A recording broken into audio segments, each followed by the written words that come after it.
Listening to A2D Radio, real sports talk radio for the fans, by the fans, no agenda. These guys are the best in the business. Hashtag it. No notes.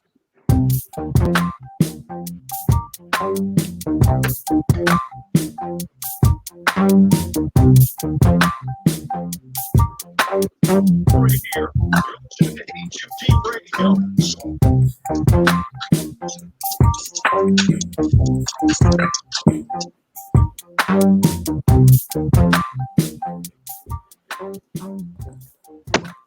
What's up, family? Welcome in. You got a little PHIX AM and the PM crossover here on A2D Radio. We're also live from our own Real Talk studios. Every Wednesday, we are brought to you by our doc. Make them yours. That's Dr. Paul Vidal, Specialized Physical Therapy, LLC, Burlington, Cherry Hill, Princeton locations. Find them on the web, specializedphysicaltherapy.com. Tom Arnone, Ryan Brodo, Frank Vespi, Greg Milakovic, Tori in the house. What up, peeps? How's everybody feeling? We got a ton to talk about tonight. I'll get to your feelings in a minute. Let's get through the rundown first, okay? Let's be real. You know what I mean? We got a list to get to here. NFL Week 2 predictions against the spread. We'll get into that last segment of the show. Phillies playoff chances. Big one tonight against the Mets. I mean, they're all big right now, but a huge one. You're running out of time. You're in it. You're in the dance right now. I believe it ended right now. You're in the dance, but can't afford to lose games, especially another lead. You know, you're talking about a 4-0 or a 4-1 lead, whatever it is. Got to hold it tonight. Let's go. Need a big one. We'll be giving live reactions throughout the rest of the game. Sixers coaching candidates. Was Ty Lue the front runner? Whoop-de-doo. Now it shifts to Mike D'Antoni. And as soon as he resigned essentially from Houston, I had a feeling that his name was going to get brought up here. And here we are, and we'll dive into that throughout the show as well. But our main topic at hand is Eagles versus Rams preview. Listen, we'll dive back a little bit this Sunday as well. It's obviously going to go forward and back, whatever the family wants to talk about. But we're going to try to stick to looking ahead right now and previewing the Rams. They're what's up next. Last week, can't look backwards in sports. You know what I mean? I know that's a cliche, but it's real life. Can't look backwards. So we got to look towards the Rams. That's my Bill Belichick. So we're on to the Rams. And our poll question brought to you by Ambuck Services, AMBUCK services.com. Tell them the boys from A2D Radio sent you 20% off. You still have the Eagles finishing with the same record you did before week 1. Agree or disagree? But you got them at the same record?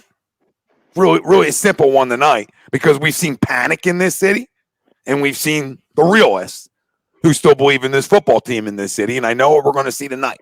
Right? We're going to see that combo, and it's going to create a great conversation tonight because I'm sure a lot of people are going to say they got us with a different record now because of that loss. And maybe I understand it, maybe I don't. So our poll again, you still have the Eagles finishing with the same record as you did before week 1. Agree or disagree? Let us know. Facebook, YouTube, Twitch, Twitter. That's where we're live, and everywhere you get your podcast, we're there as well. Like, subscribe, follow, you know the whole deal. Comment in. Let's talk about it. I do have him with the same record. I agree. I'm right. I'm still right there. I'm still right there. I can't listen, that's a divisional game. That's a game you should win. The circumstances of how you lost are concerning to me a little bit. But I know one thing about this football team. This is like Groundhog Day last year a little bit. All right. And the one thing I know about this football team is they're resilient. Okay. And his head coach is resilient. So I'm going to still believe in that until proven otherwise. Okay, I'm still going to believe in resiliency of this group until proven otherwise. But it's a game you can't lose, but you did, right? So you move on. But I know one thing: without Lane Johnson, it's a different football team. It always has been, right? If you look at the record with Lane Johnson and without Lane Johnson, it's drastic. I mean, this is almost like the Cleveland Browns without Lane Johnson. Okay, that's how bad they are without him. They always have. Since 2016, when he went down in 2016, and this football team was 4-1, I believe. All right, and he went down. They were a different football team the rest of that year. Every time he's gone down since, this has been a different football team. Well, here we are again Sunday in a game you probably still should win. All right, but the way you lost without one of the best right tackles in football, I can't overlook it, the loss, but I also can't overlook the record with and without Lane Johnson, no matter who you play. So I'm still going to believe that he's that impactful for this football team. All right. And I got him finishing the same way. 10, 11 wins. That's where I got him. I don't care what the record is from here on out. You either believe in him or you don't believe in him. We can dive into the schedule. I mean, I don't care what the schedule is. But we can dive into that, and you can tell me, oh, they play this team. I don't care about that right now. It's either you believe in him or you don't believe in him. And I still believe in this team. I believe in this head coach. I believe in this quarterback. I believe in this defensive coordinator. All right. I believe in the players on this football team, especially the key players. And I also believe when Lane Johnson's in this lineup and on the football field, this is a playoff football team. It always has been. So somebody debate me on that tonight. I want to hear it because the numbers speak otherwise and drastically otherwise. So we talk about the left tackle getting paid a lot of money. We forget about right tackles and their importance when they're dominant. I don't care what Ryan Kerrigan's done to him in his career. I know it's a better football team when I'm on the field. That's not an excuse for Sunday's loss. That's a terrible loss. All right? But looking forward, this is a good football team still. So to the poll, you still have the Eagles finishing with the same record you did before week 1.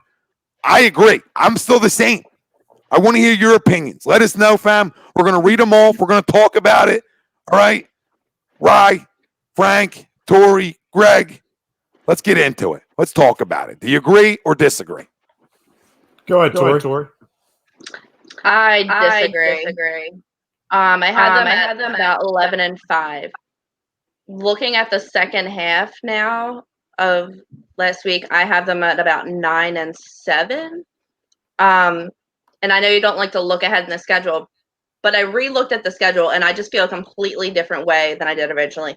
I can see them losing the next 5 games, especially if we have second half Eagles. And you say you either believe in them or you don't. I definitely believe in them. I love them, my team. But and they say oh, that one game will bounce back. We don't bounce back from one game. We have a couple bad losses before we usually bounce back. And that's why I don't have them winning this week either. But they weren't looking good. Everything was wrong with the team. True, but we can't run from the start either. We can talk about the bad football. I have that feeling.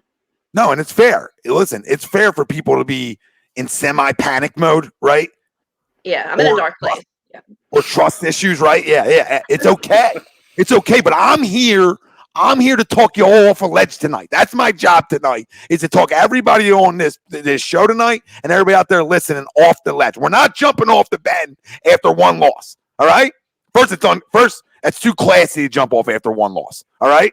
That's a Walt Whitman decision or a Betsy Ross. We're walking to the ledge. We're not off of it yet. Yeah, I didn't even start the walk. Okay, I'm on my way. Not 1 foot. Yeah, not one foot didn't go in front of the other to that walk. So I'm here to get you all to trust this football team again, and the importance of Lane Johnson that I think was semi-overlooked leading up to this football game by all of us a little bit. True. Just a little too cocky and confident. And what happens in the city to Philadelphia when we're too cocky and too confident? Oh, do we get jawed up? You know what I mean? It's like a curb stomping when we get too high, right? It always has been for every sport. So here we are again Sunday, 17-0. We're feeling good. Look at Carson. Look at Carson. Look at the weapons. And here we are. So Tori disagrees. Fair. Greg, we'll stay down. We'll stay down low. To the poll, agree or disagree? Yeah, I also disagree. I had them at 10-6. I have it 9-7 now. This was a loss that I didn't have on the schedule, and the schedule gets tough. But what regardless of the schedule, right? What it did, it magnified a few things that we had issues with going in, right? The lack of depth at the running back room, right? We didn't address that in the offseason. Now I know we missed Miles, but we also saw afterwards, because of now the lack of offensive line, and I completely agree with you, the importance of Lane Johnson. When Lane was announced that he was out, that drastically changed my thoughts on that game just Sunday. Now, thankfully, we hope he sounds like he's going to be back, and he guaranteed it, whatever that means, right? But if there's any more changes to the offensive line, again, that magnifies what we're missing at the running back position behind Miles Sanders. We obviously didn't run the ball a lot, and even because of that, we didn't run it effectively to help sustain the lead. We're still dealing with issues with Deshaun Jackson being healthy, or if he is healthy, being active on the field. And so some of those same issues are still, we're still dealing with that. And then, of course, the defense, although they're backed up a lot, still didn't make a play when we needed one. You know what I mean? Didn't make a play, didn't come up with that big third down stop, didn't come up with anything big to, get themselves off the field when the offense is reeling in that second half. No, it's a team loss. You know what I mean? When you talk about team losses, it's a team loss, and that happens. But like I agree with you on the running backs. I agree with that for 6 months now. So I mean that doesn't change, or 5 months, however long it's been. It all runs together. But I disagree. I disagree about the other parts. Like, now Miles is coming back this week. So if he stays healthy, that changes the whole thing. If Lane stays healthy the rest of the year, it changes the whole thing. So I mean, it can go both ways. But I think, not that you don't trust in Lane, but the problems you're talking about that were magnified on Sunday go away when you're talking about an all-pro on your line. They go away. We already lost that game. Right, but we already lost that game that, I had as a win. So if I think the schedule is that tough to where I think it's tough to make up another win somewhere, we already lost that one game with missing both of those. So even if we continue to win out the way I think we can, with those games, we're still a game behind of where I was before. Okay, and remember something. We're talking about this loss, Cowboys loss. Everybody, everybody but the Reds. Everybody else but the Washington football team lost on Sunday. Rolls off your tongue. Yeah, I can't believe I said it. But at the end of the day, though, the Cowboys are reeling with injuries right now. We talk about us. They're reeling with injuries, especially at a big position for them, a linebacker, where a lot of their stars are at. A lot of both those guys are out. Yeah, both of them guys are out. So that hurts them. They're not as good of a football team without them. So it's everybody. That's why I still have us at the same record, because I think we could go. This could be a year where we do sweep the Cowboys. It could be a year where we do. We early on when we did the schedule, we didn't have that. And I'm not saying because we look we're going to go sweep them. I think we look so much better with Lane Johnson. And I'm going to continue to say that until everybody gets to their ears, because I want people to really go look up the numbers of their win-loss with and without Lane Johnson. So moving on. There's no running for that. You're absolutely right. It's astonishing. I think they've only won 1 or 2 games without Lane, and I think he's missed about 15 over the few years. You know what I mean? So you're right. It's something astounding like that.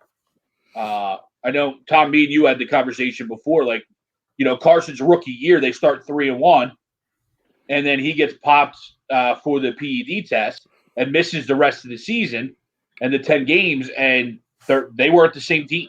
No, they ended up being. And a lot of people are going to put that on Carson and put that as another knock on Carson. But no, we've seen the value and the dominance of what Lane Johnson brings to this offensive line. And, and we drastically missed that on Sunday. Yeah, I think somebody just put up, what are they? 6 and 12. 6 and 12, yeah. From Adam Rush. So that's not a playoff football team, right? You know what I mean? So look at the difference. That equals not a playoff football team compared to the opposite. So when we say, yeah, we should have won that game on Sunday, okay? Should we have? It's not a playoff team without Lane Johnson. Hasn't been. Now, 17-0, you shouldn't lose, right? We all can say, hey, we agree on that. But they're not a playoff team without Lane Johnson. He's the biggest part of this offensive line moving forward this year. The biggest need to play. We need 1 year for our star guys to just play it out. Can we have a year where our stars just stay healthy? Right? And we lose some back end crumbs once in a while. Some guys we really don't care about, it's not going to kill us. You know what I mean? 1 year. Just give me one. So, moving on. We did. We had 2017. We weren't healthy. Our stars weren't healthy. We weren't healthy, but everything panned out, though. You know what I mean? Everything worked. I'm asking for another one, Greg. I'm asking for another one. It was a long time ago now. Well, okay?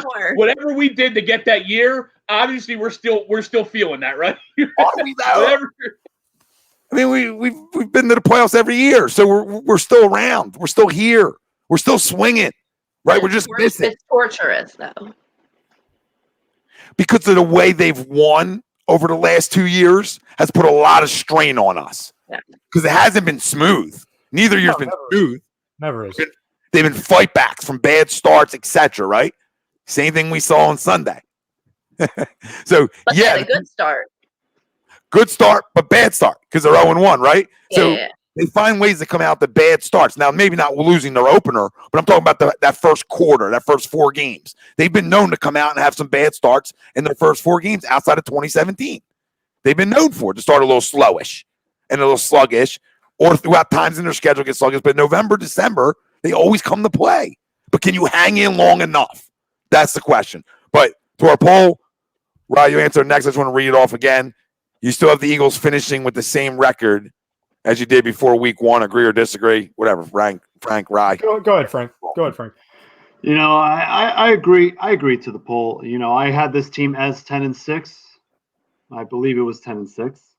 I still have them as 10-6. I mean, there are going to be some games where the Eagles, especially those gimme games, we're going to lose. We saw this last year. We saw, hey, we can win against Miami, and we collapsed during that Miami game. So the game against Washington, that was supposed to be a gimme, but then everything collapsed after, 2 minutes left in the first half where everything started to unravel. So, we will have a bounce back game. I think we'll have a couple bounce back games over the course of the year, especially during these crazy times. Yes, we had no preseason. Training camp was different.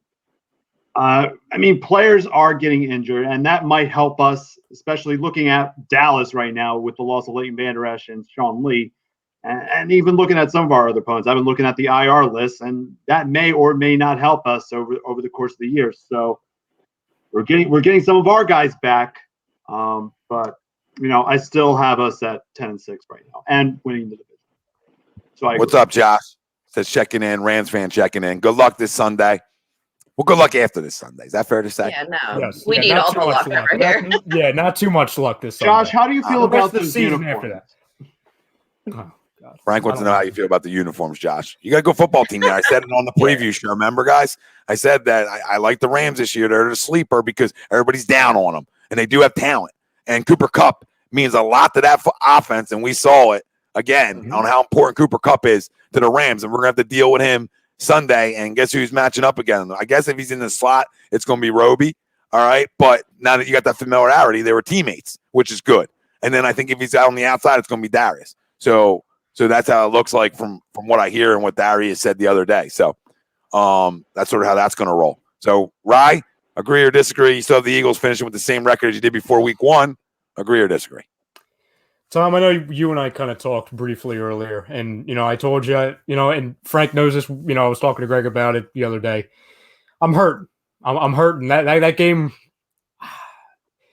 there's been a lot of games over the last handful of years, hell, since I've been born, Eagles games that have kind of just had lingering effects for the, a couple of days to weeks. Can I hold on before you get deeper? You don't know pain. Grow up. You haven't been around enough to know pain. All you've dealt with is winning. All you've dealt with since day one of really. I'm not saying I know the real pain, but I'm just saying you don't know pain. You don't know pain, but go on. Go on. My point, though, is that this is a game where I fully expected it not to be a 30-0 blowout. I expected it to. I had them winning by 5 points on Sunday, right around what the line was, I believe. Entering the game. And like we talked about last week and for the weeks before, and I was saying, I'm kind of down on this football team compared to the last 3 years, at least entering the seasons, 2017, 18, and 19. There's a lot of fears, a lot of concerns, a lot of question marks I had surrounding this football team and more so this organization. And when I saw what we all saw on Sunday, all that game did was confirm those concerns, those fears, and those beliefs, and some of those questions.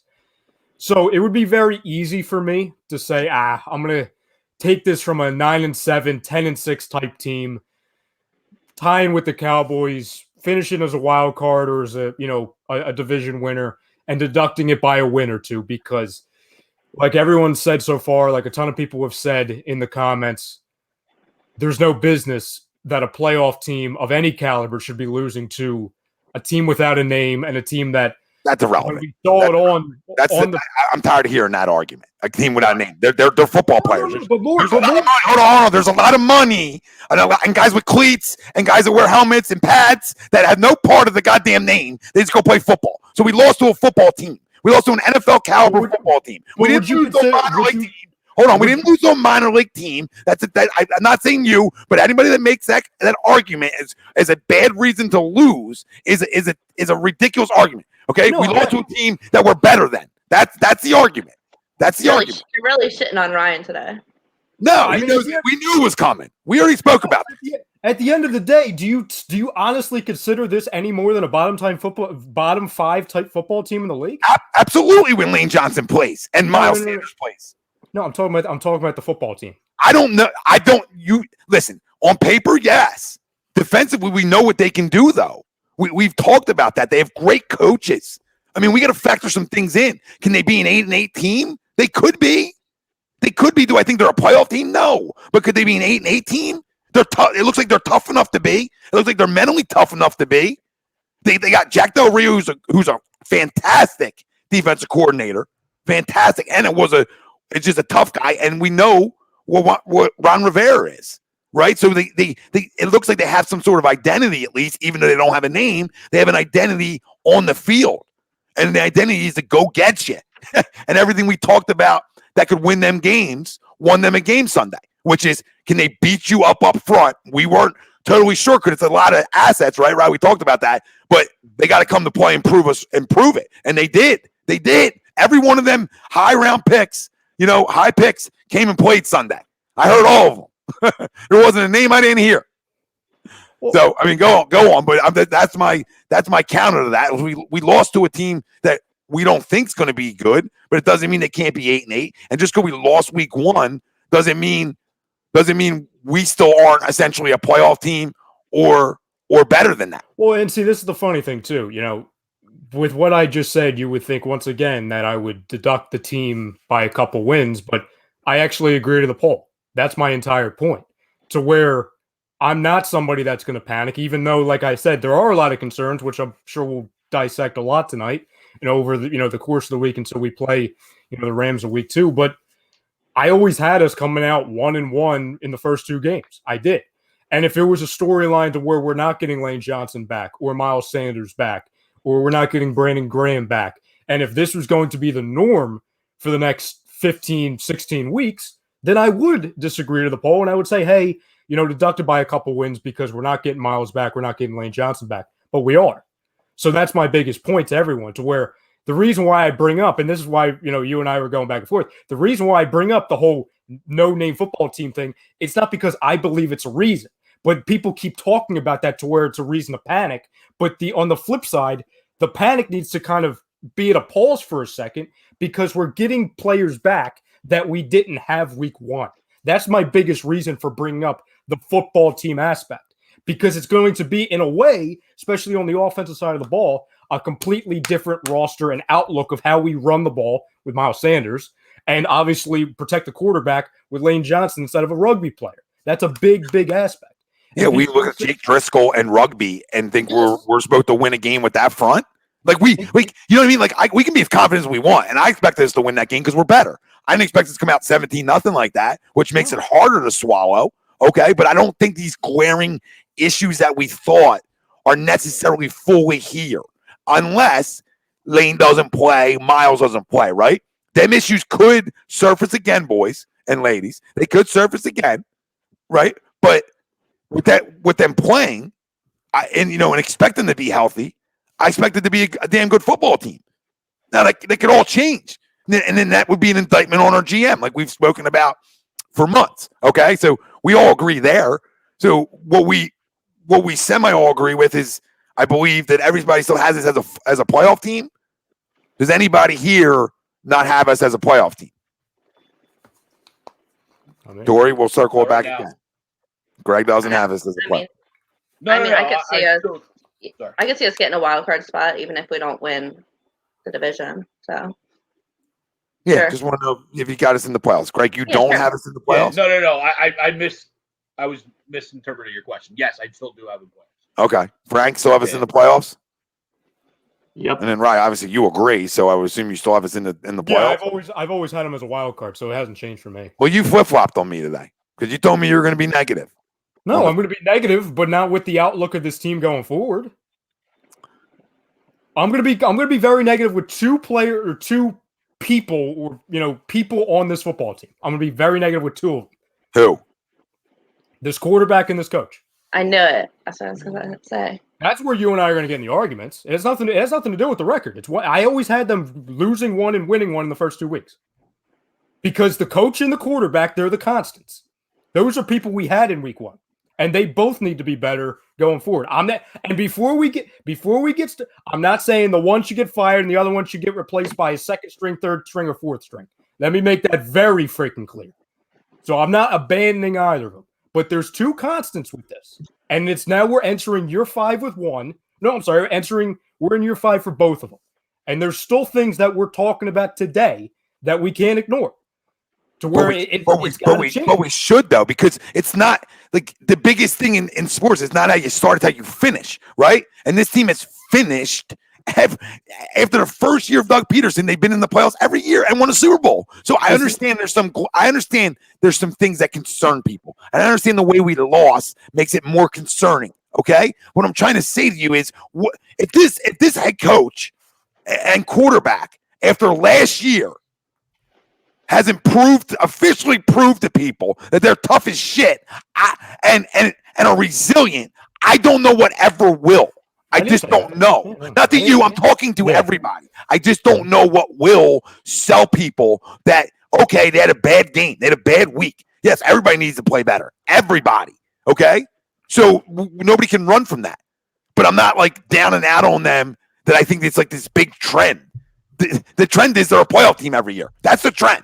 So what am I? Do I want a Super Bowl again? Yes. And they won one, right? But the trend is they always get there. So until they don't, right?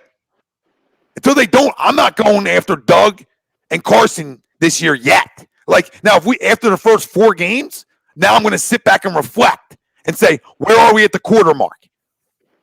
Is there a reason for concern, right? I just can't. Early on in seasons, I don't do it anymore to myself, right? I separate and say, hey, that's a bad loss. Let's see how resilient this group is. Because if they're resilient, they come home Sunday and you know what, to the Rams, right? Mm-hmm. Mm-hmm. And if they're a resilient group, I believe they are. Now, if they start at 0-2, right? I come on these airways and I'm now concerned a little bit. Would I still have maybe as a playoff team? Yeah, but that then goes down. 0-1 does not change what I believe at the end result can be. The Patriots have started out bad years past and went on 8-9 game runs. The culture's there, right? The culture is here too. Just not in that level, obviously, but the level of winning and the level of being resilient, it mirrors essentially what Bill did in New England for years. It mirrors it a little bit, right? No matter how the chips fall, you're in the dance. Now, we just haven't won more than one. Make sense? When they've won numerous. But the culture's there. The main people in place in Doug and Jim Schwartz and the veterans on this team are still here. So until all them guys prove to me they can't do it for a year, and if they do it for this year and I got to reflect and we don't make the playoffs, then we hammer a little bit. We're not looking to fire, but we're looking to hammer. Yeah, I agree, but I disagree to it. You know what I mean? At the end of the day, number one, Justin Moore, I didn't say that. I don't know where you're getting that. Ryan, you cannot blame the entire game Carson. I never remotely said that. We lost this game because of the offensive line. It started to trickle. So I don't know which show you heard. I didn't say that. Second of all, I agree with what you're saying, Tom, and I do. But my whole thing, and again, I haven't lost faith in this quarterback. This guy's still a franchise quarterback. This still is a bona fide top 10 quarterback to me. This coach is still a bona fide top 10, maybe top 5 coach to me. So there's no questioning that. But my point is, and the reason why I'm more concerned now than in the past, and again, this is not reflective off of just week 1. I had these concerns all offseason. It's because now that you remove some of the veteran leadership, you move some of the core that we had, or you have the same people, but they're a little bit older, or they're just injured, because of the roster turnover, you need, obviously, your franchise quarterback and your head coach to lift those up. Those that, again, when you talk about They just did that. Like we can't have short memories. They just lifted everybody up last year. There was nobody here. What happened in week 1 when we lost to a bottom 5 football team? What happened then? Right, you're going off of one game. I'm talking about the trend of this being a resilient group, the trend of this when the chips are down, these two rally. To say that's a concern of anybody's would be mind-boggling. If we don't talk about Wentz getting banged up, etc., that's a different story. But to talk about resiliency of these two really isn't fair over a trend. If you want to talk about them not doing a good job on Sunday, hey, I'm right with you. Okay? So separate the two. I'm with you on Sunday. They got to do a better job. But I'm telling you what they did. They take too many shots. You understand? They got too cute. They tried to hit home runs too many times. It happens when you have new toys. They will figure it out. I swear to the people, not that you need this swearing because you agree, but I swear to the people that these two are going to figure it out. If we don't have a track record of them figuring it out throughout the years, what do we have? What else can you do to show the resilience? I hear that. My only disagreement, the reason why I go back, is because what falls into place in those other 15, 14 games that got them in that spot? You're never going to win every game, though. Some teams are slow starters. Some teams take time to figure it out. 14 games? What are you talking about, 14 games? They've dug themselves into a hole the last 2 years, and they've had to have a fiery... I'm not saying they didn't. It's not ideal. I opened the show with saying what they've done to us emotionally over the last 2 years. But at the end of the day, the resiliency and the ability to play great football in November and December are there. That track record's there. Okay? I'm not saying every team does it differently. Some teams start hot, finish slow, right? So it happens in the NFL different ways. I'm not saying I love it or I'm all on board for it, but I'll always be on board is for a playoff trip. That's all my point is, and that's all this football coach and quarterback essentially have done for us is take us to the dance. Take us to the dance with the trophy, right? You can say Carson didn't win the Super Bowl or not. I don't care. He's still part of that trophy. They both are. Doug and Carson, all right, are both part of that trophy. So you guys want to get to some of the comments, and then we're going to preview, and then we'll get into our preview or score predictions, offensive, defensive player of the game. And then obviously we'll give people 75 hours free A2D merch if they hit them things. Score, offense, defense, player of the game, and we'll give you 2 sleepers again like we did last week. All right, the 2 sleeper guys. I think we did this Friday, but we'll do it again. This just adds more combo. So we'll do 2 sleepers on offense and defense. You get 1 on each. All right, now this is outside. The family doesn't have to put this in to win the 75. They just need to put in score, offense, defensive player of the game. We're adding on. We're giving them a little bit more. It's what we do. Right? Did anybody win last week? Nobody screenshotted us and sent it to us. So I don't think anybody had a loss. So you can't win. Yeah, no, I didn't see any in any of the shows. Like 600 comments just in here. Wow. Mm-hmm. Nobody won. You have to comment on this one. You have to win on this show. And giving it out to every damn show so people can change it 45 times. You know what I mean? And the guy hits you up with like, look, I had it right. Well, you put in 17 score predictions. We got a lot of shows here. So, all right, let's get up to it. Yusuf, what up, Yusuf? What's up, Yusuf? Man, we're all the way down. We're cruising here, cruising. So somebody had an issue with me saying it's because of one person. I'm just telling you it's an impact of one person. You can say you're done. I'm telling you the impact and the proof's there. Now, is one person when you lose your game? No, but it sure can help you.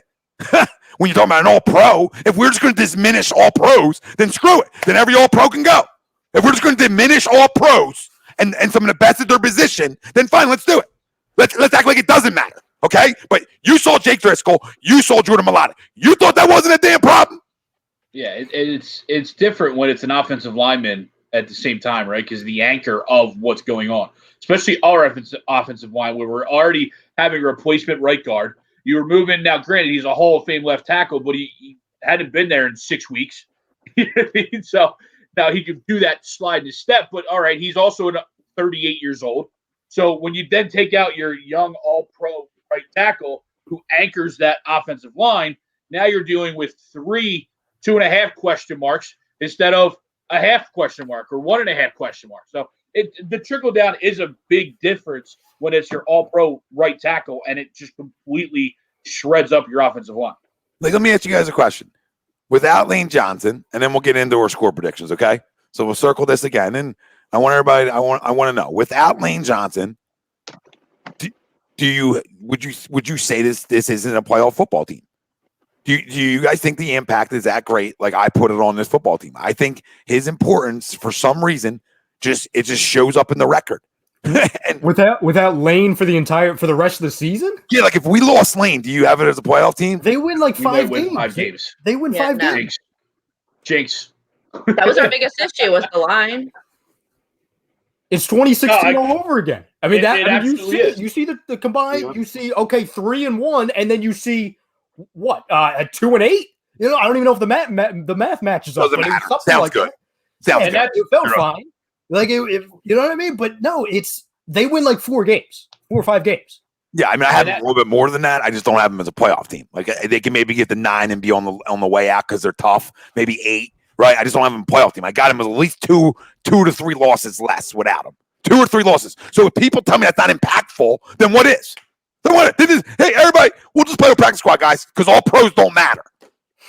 They don't matter, especially all pro bookends. They don't matter. Frank, do you think they're a playoff team without Lane Johnson? Absolutely not. It's like 2016 all over again, as Ryan said, but once again, 2016, there were a lot of inconsistencies, especially with the play calling and Carson's play. Oh no, it's 2016 all over again without Lane Johnson. Wonderful. So for me,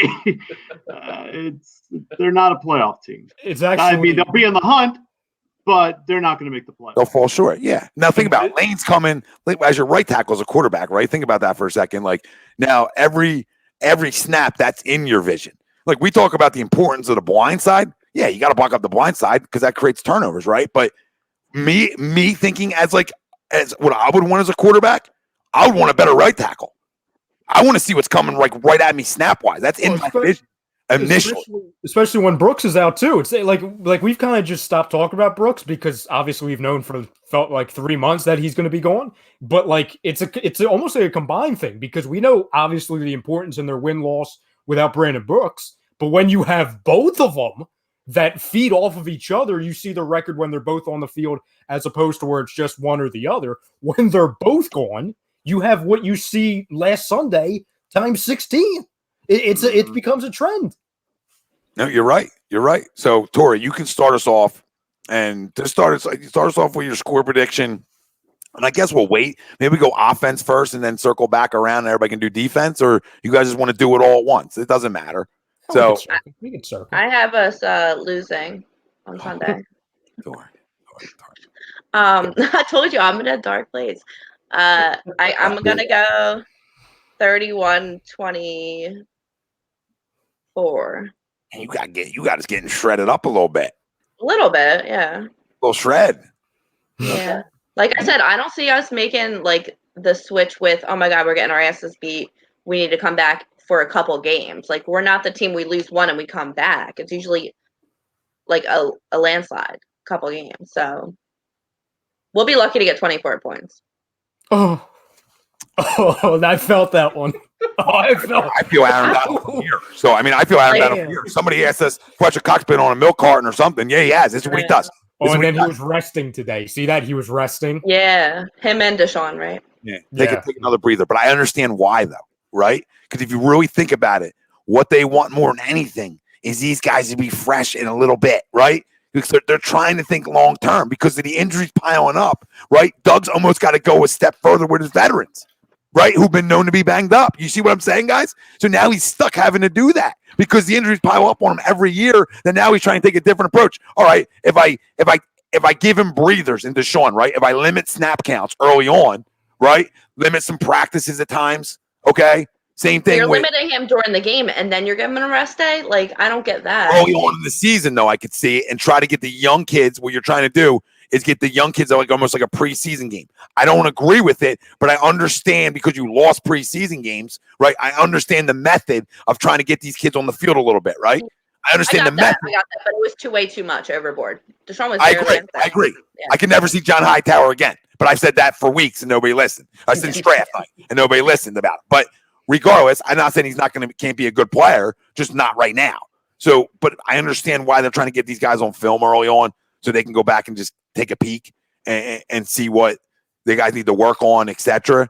But I agree with you there, Tori. I I understand like the Wednesday off. If you want to give a guy a Wednesday off for a breather, I'm okay with it. Like it's not newsworthy to me unless he's hurt. You know what I mean? It's just like, okay, you're giving him a breather. Cool. I'm okay with Cox getting the breather. I'm not okay with Deshaun getting the breather because he was breathing on the sidelines all Sunday. So. And he's been breathing for a year. He's been breathing for a year. He's been breathing a lot. Yeah, like that's all he's been doing is breathing. So. A lot of breathing, not a lot of running. I mean, besides the videos you see him put out, but not a lot of running. It's like Ben Simmons doing his jump shot. Don't get me started. Don't get me started because we're talking about a guy told me he felt 4 years younger. Yeah. You tell the coach I don't need the breather. Exactly. Yeah. Or did you tell me you didn't need the breathers on Sunday and it caused a little friction and then you just didn't show up Wednesday? I just want to know the truth about you. Yeah. Fletcher, I know it's just a breather talk because for some reason the freaking guy just wants to get Aaron Donald money but not be Aaron Donald. You know what I mean? I'm not saying you got to be Aaron Donald, but every time Fletcher Cox dominates, we win. So can you just dominate? But it would be nice if he was Aaron Donald. Or close enough to it consistently instead of sliding DMs. Yeah. I'll take 2018 version of Fletcher Cox, 10.5 sacks. I'll take that. Yeah. Dude, you can slide as many DMs you want with 10.5 sacks, right? You could be slide city. You could be, slipping slides. You could be slipping slide right in the end. Right in the end. Okay? You got to play well. Because if I'm the lady, I ain't answering now. Fletcher Cox. I didn't even hear his name on Sunday. I mean, name sounds intriguing. The name sounds intriguing. Slide in the backfield, not DMs. Anybody get that one? Yeah, I hear you. Name's intriguing, Jimmy. Name's intriguing. Greg, Name piqued some interest. Greg, give us your score prediction. I don't know where I'm at yet. I don't know, and that's probably a bad thing. When will you know? Can you let us know when you know? In a week. Yeah, no. I'm just saying, like, I'll give you a score, but I just don't know. Thanks. Truly how I think this game through yet. 24-21 Rams. This might be okay, Tom. I know that's bad that we just got 2 L's, but it might be a good sign that Greg picked an L because you picked a win last week, right, Greg? We never want him picking wins. I don't know why. Okay, I feel better about myself now. Oh, that just made me good. You don't even know what that's made me do, right? We'll circle. We'll go across the board here. Frank, who wins? What was that? Is that a bird? That was a W. Are you muted, muted. Frank? Oopsies. Yeah, oopsies is right. Start with the L, tease y'all with the W. Give me the win for the Eagles. Give me 24-20 for the Eagles. My offensive player of the game, give me number 86, Zach Ertz. And for my defensive player of the game, give me Nickel Roby Coleman. I love it. Frank just went off the script. You see, Frank off script. I like it. Gave us the entire smorgasbord. He went rogue. Nothing wrong with a little off script, Dad. Nothing wrong with it. No notes except Frank. He's got notes. It's fine. The paper's blank. The paper's blank. It's an illusion. It's written in pencil. Barely. Frank, I was trying. Oh, never mind. I was trying to like. You could pay me $100 so many notes. to write ABC, to write the alphabet, and I ain't doing it. That's how little I like writing. Okay. Listen, I think the Rams are a good football team this year. I've been saying it, right? I believe in the Rams. Okay, they got to win on a game. There, maybe a lot of people probably had Dallas. Okay, so yeah, we know Greg's mush. All right, I'm going to get back to your comments, reading them and talking about them in a second. As soon as we get through all the score predictions, but I was like, I don't want to say unsure because I talked about resiliency, but if you would ask me yesterday, I'd probably just been like, yeah, I don't have a feel yet, right? I don't have that feel. It usually comes Wednesday where you start getting your feel on what you think, right? You process Sunday already, okay? Like Wednesday's when Sunday sort of is cleansed, right? By Wednesday, you're sort of cleansed on Sunday, okay? Mm-hmm. So now I'm cleansed. I'm clear-minded, okay? And Greg just made it even more clear. And I know Brinkman scared me with his guarantee. Yeah, it's not good. Okay, but Greg, I know Greg's track record. But I also know his football team's track record. Okay? And I'm going to stand by what I said about Lane Johnson. I'm sure it's all going to stand when you talk about Lane and Miles. Okay? And Miles. Like, absolutely. When we saw Boston Scott and Corey Clement. I mean, come on. Let's be real. All right? We all spoke about this. But I got us winning this football game. And I got it 28-24 Eagles. This isn't a roll job. This is a good football team coming in here, and I'm going to respect it, and still believe that we're tough enough to come out of this with a W. And hopefully, the second half and part of the second quarter, this can get that taste out of their mouth, and I believe it does. And if it's the football team I've known for the last 3-4 years, I mean, they're going to come out and fight. It's a home game. We know how we play at home, regardless of the fans, regardless of no fans. You're in your own bed, right? Think about that, though, right? You're in your own bed. There's no travel, right? If you told me we got to go west this weekend, I got a different score. I got a different score going west, even though we always beat them playing them out west. But I would maybe have a different score. But the fact that we're playing them at home, fans or no fans, this football team has a great record at home, right? So I got to trust that. I got to trust Lane coming back. I got to trust Miles coming back. And if we lose this game somehow, which is the NFL, could happen, am I going to have some concerns? Probably. But I'm going to tell you right now, I still got to have them as a playoff team. I'm still not going to be jumping. I might be taking that walk or two, one after the other, but I'm not jumping. I'm not at the ledge yet to even consider the jump. On your way to Dunkin' Donuts. I'm you this week. But not as dark of a place. That's all. I love the frozen chocolate from Dunkin' Donuts. You guys ever have it? No. Oh, no. What's everybody doing with their lives? The frozen chocolate. I drink that hot coffee. Listen, get them frozen. I eat the donuts. Well, dip it in the donuts. Probably delicious. Dip a little munchkin in the frozen chocolate. Frozen hot chocolate? Yeah, frozen hot chocolate. You know what I do? Because I love a little dip of caffeine. So give me 2 espressos in there. No, you. Oh yeah. Mm-hmm. Espresso, Jesus, I can't. I've been on the phone with him. Did you have that tonight? I've been on the phone with him, and I've heard the order, and I'm like, oh, okay, oh, double shot. That sounds interesting. Yeah, in hot chocolate. That'll clear out the sinuses. It's so good. You guys don't have to do it with espresso. Yeah, I'm gonna try it.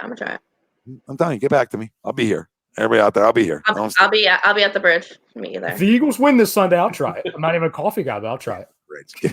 I can't. I'm gonna talk you out of this dark place tonight. We're not done yet. I'll have a hot chocolate waiting for you there. Well, we're not done. Okay, we're gonna talk you out of the dark place. You just lay on the couch tonight, right? You're just here. We got 47 therapists on panel that still believe in the Eagles. I think I'm with us and the family out there. Not many. So, yeah, Tristan, look at him. I knew you, brother. I know you. I never even heard of it. Like, wow. I didn't know about it until I started dabbling. You know what I mean? I dabbled, and there I was. So, dabbling in the Eagles score, 28-24 Birds. Let's go. Resilient group. Lane, Miles, Hargrave, Barnett back. That's big. We can't run from that. That's 4 starters, essentially, all back. Huge win, especially in positions that we need them. Running back, offensive line. We got to address holes. We got holes there. But how many players will we lose throughout the game? Oh, by 6. God. You're such a dark place. I love it. That's usually me. That's usually me. Keeping it real. We were talking about the frozen chocolate. Now we're back to injury. Damn. I tried to bring her up. I tried to get a little positivity. Frozen chocolate, Eagles win. Nope. Chocolate and rainbows. We're not maybe listen, I might not be able to get you out of this dark place tonight. Yeah. I'm trying. I am trying. So Rye, give us your score prediction, and then we'll circle and give our offensive defensive player of the game. I'm gonna go with final score of Eagles 23-21 over the Rams. A late, long distance Jake Elliott field goal, not from 20, because we know those are a little iffy. We're doing. I'm gonna go like a 45 to 50 yarder winning Keep field it under goal. 53. Sure, we'll give 50. We'll give 53. We'll do that. No, he missed that last week. Can't wait okay. under that. Okay, yeah. What was that? Yeah, what was that? Like, I don't know. Right? Didn't we just give him an extension? Yeah, like 5 years. Yeah. You can't make. Listen. It was like down the middle. It was just 10 yards short. Like, what was that? Like, I don't give you an extension if you can't hit it. If you don't got enough leg for 53, honey. It was like Greg's iron shots in golf. It was like Greg's iron shots. It was right at the flag, but 50 yards. They look good. They look good. They just go nowhere. Got under it a little too much. Yeah, got a little scoopage. I'm hoping he just didn't square it up. and just got a bad kick on it, right? I'm just hoping that because everybody in the league has a leg from 53. The whole fucking league has a leg from 53. Okay, whole league does. So how about the pictures off the beach one time, Jake? Okay, I see you always everywhere. You're always everywhere, and I don't care about you traveling. All right, but how about we show some workouts once in a while? Okay, love to see you. Just know you're putting a little in on the legs. It's like, it looks like he left his legs in freaking quarantine. It's like his legs are still in week 3 of quarantine. Yeah, quarantine legs. Okay. Quarantine so legs. hopefully now that he had a week to warm it up, last week was the preseason for the legs. I'm going to go with a redemption kick. I have a bad feeling I'm going to regret saying this, but I'm going to go with a winning field goal by Jake Elliott. 23-21, and also it's going to be a mild to major heart attack from Eagles fans because we're going to be down a point heading into the final seconds of the game. So you're doing this fitting. I mean, you really are doing this too. I mean, I'm not mad at you. I like it, but this is the football team we know, right? Mm-hmm. I mean, they're resilient. They put us through a lot, but they usually come out on the right side of things, even though they stress us the hell out.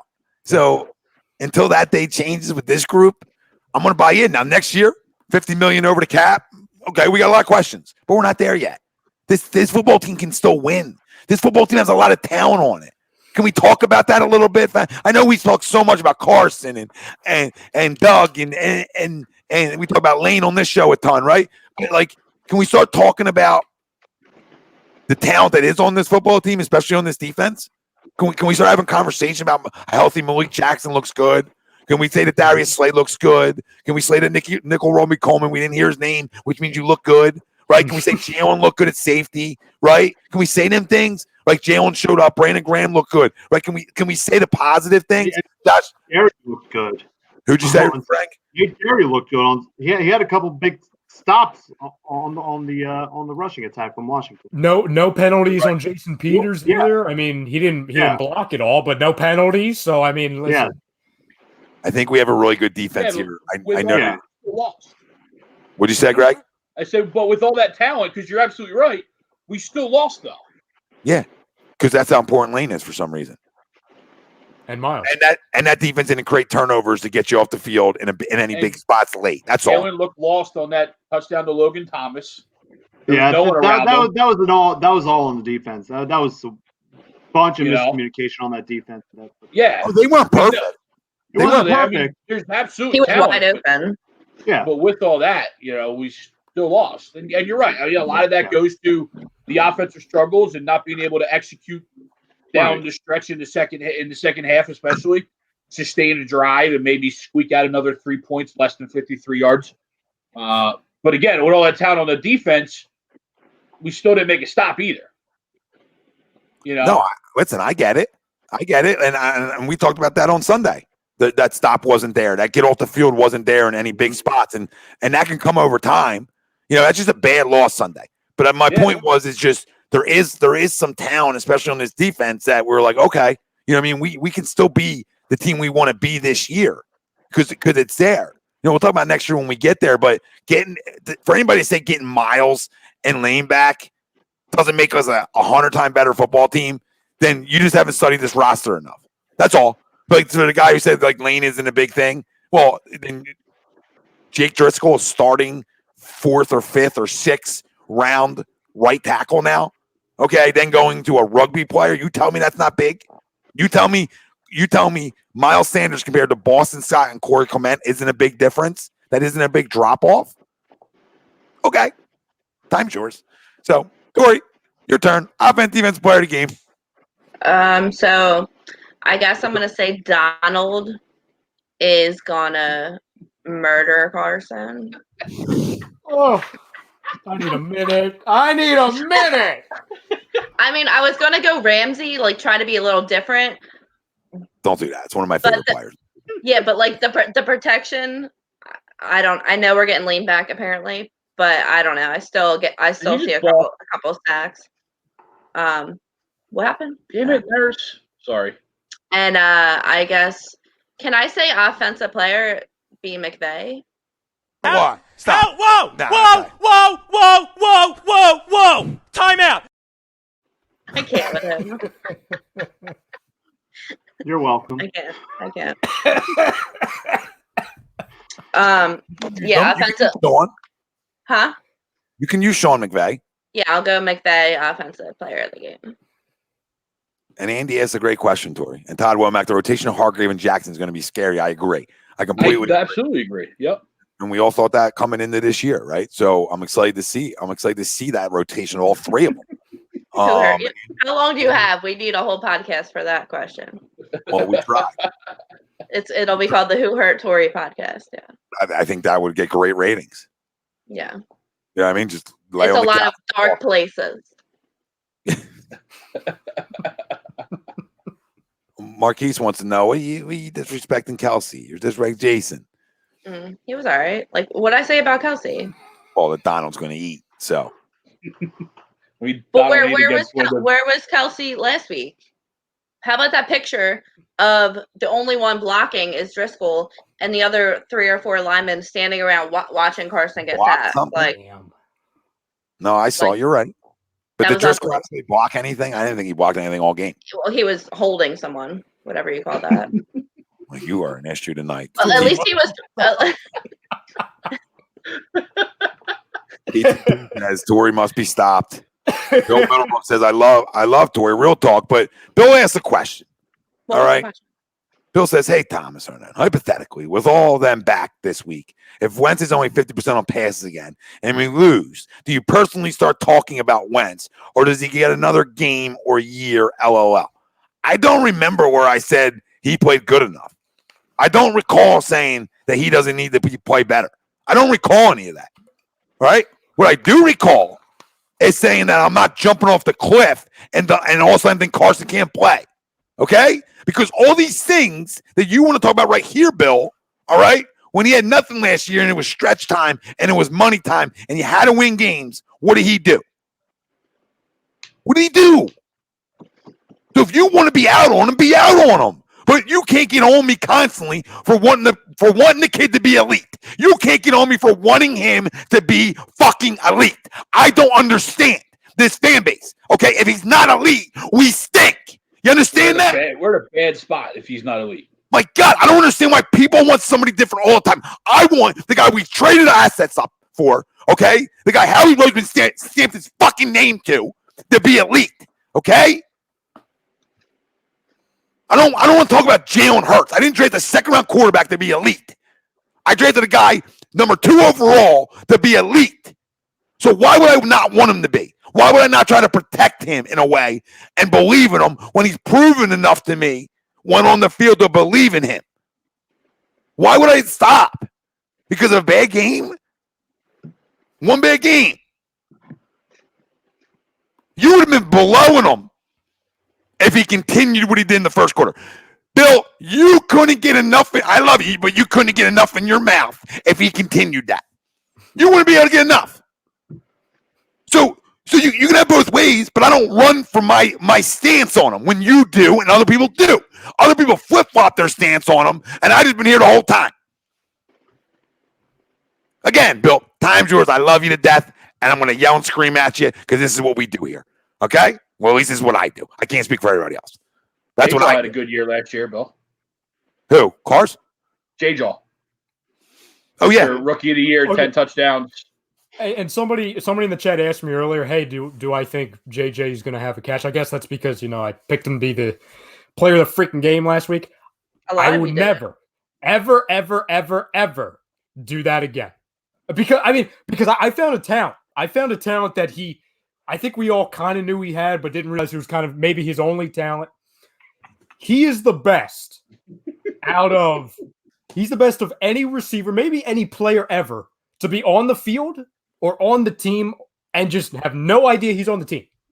Like, there's a handful of times on Sunday, I'm like, is he on the roster? Like, I had to check. Like, did he make the 53? Like, did he make the team? Most irrelevant Eagle on the roster. Oh, Scotty's back to the DL. Oh, no, there's another injury. Oh, by the way, Billy, something. Do I have to do like a rain dance? Like baseball in blown leads. Another one. Here's another one tonight with a lead. Yep. With a lead. And then Sean wants to blame Girardi on it. Come on, dude. Come on, dude. He didn't hit for Harper again? You want to start blaming, pointing goddamn fingers? Okay, we'll get into Phillies in a minute. But you want to start pointing fingers? Point fingers at the damn superstar. When's he hit? How did Kinger get hurt doing that though? No, I'm just laughing because he sat there and Because he's not actually hurt, at least for now. Philadelphia, because he plays in Philadelphia. Harper. Exactly. I mean, listen, and people think I'm being over the top negative. Like, no. We had a pitcher that he tore a friggin' ligament. He tore the entire nail off, putting on his friggin' pants. You know what I'm saying? He put on pants. I hope he's wearing button pants now. Yeah, I would hope so, Tori, or just hire somebody to put them on for you, babe. Yeah, he's got the money. He's got the new contract. He should be fine. Exactly. This guy's a question. Sure. This guy, like, baseball is part of struggles, right? I get it. Okay. Mm-hmm. But with guys going out, I need my star who I'm paying a ton of money to, regardless if it's my money or not. Okay. I need him to produce. The fact that his hair and his looks get him a goddamn free pass in this city, but our quarterback gets smoked every time, every game. If we win, it's not because of him. If we lose, it's all on him. It's been like this, and I can't do it anymore. But this guy gets free passes. This is what's wrong with this city. It's agenda-based. This guy should be getting smoked right now for the way he's played. Okay? Make a damn adjustment.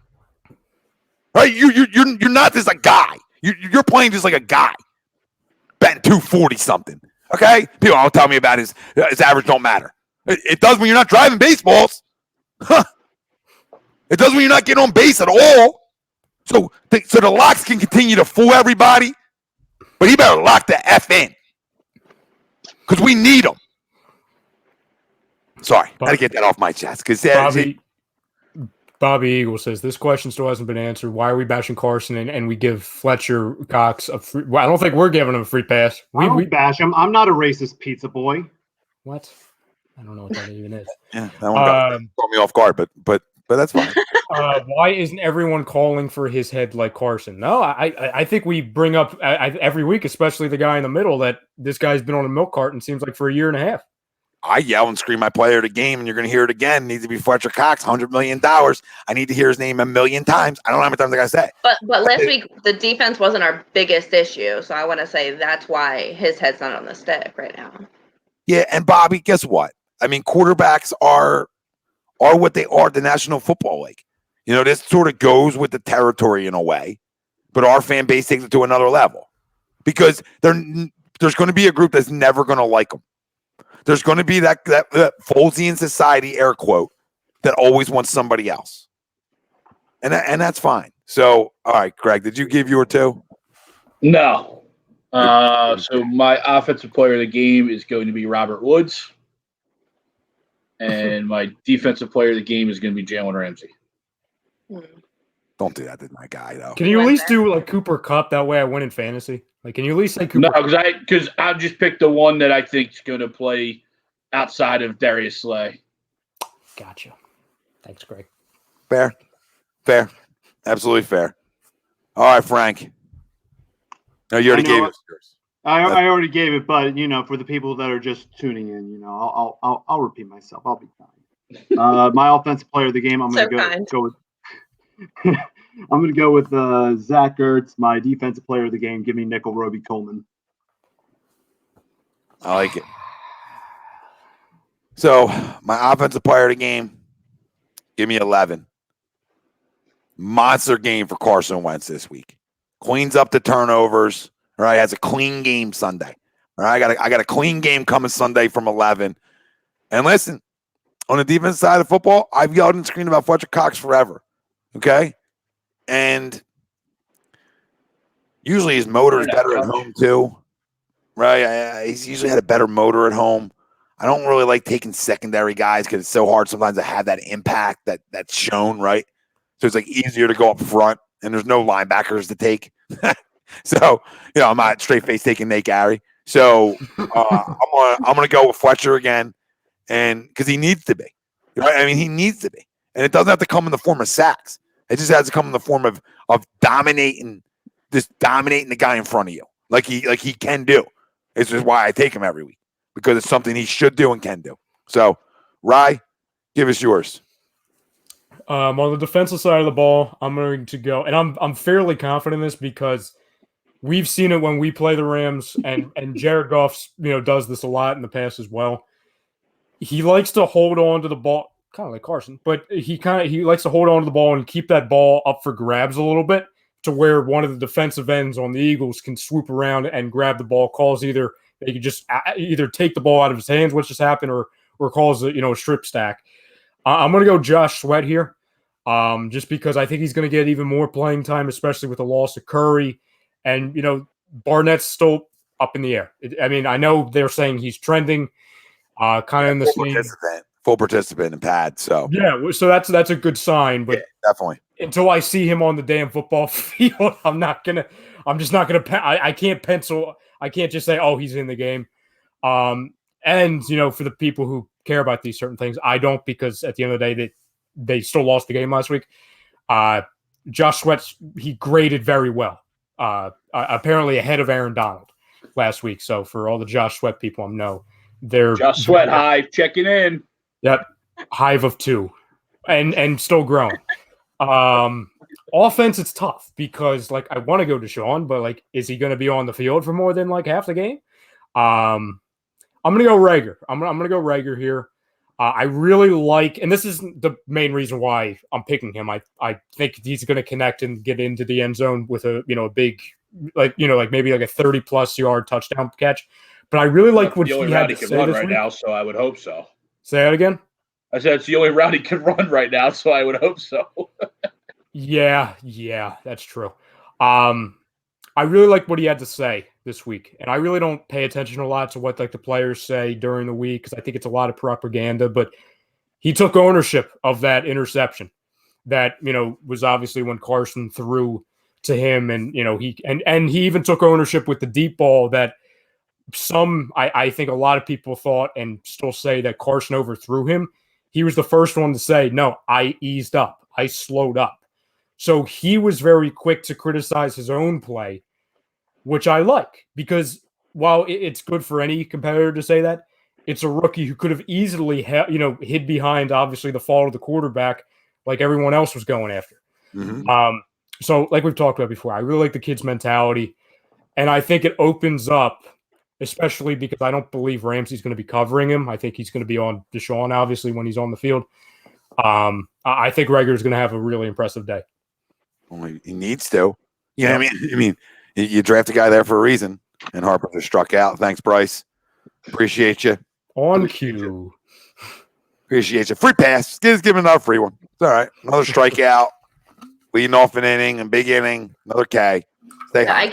I guarantee if fans were in there, he'd be getting booed. Yep. Should be. He would. The honeymoon's not hearing over. about it as much, I think. You're right, Tori. You're right. And guess what? The honeymoon's now a little bit over in a way. Where last year you don't boo a guy first year. I don't know. I felt like if I ever got Bryce on my team, I promised myself internally that I wouldn't get down on him. So I'm kind of still with that. Yeah, I'm the opposite.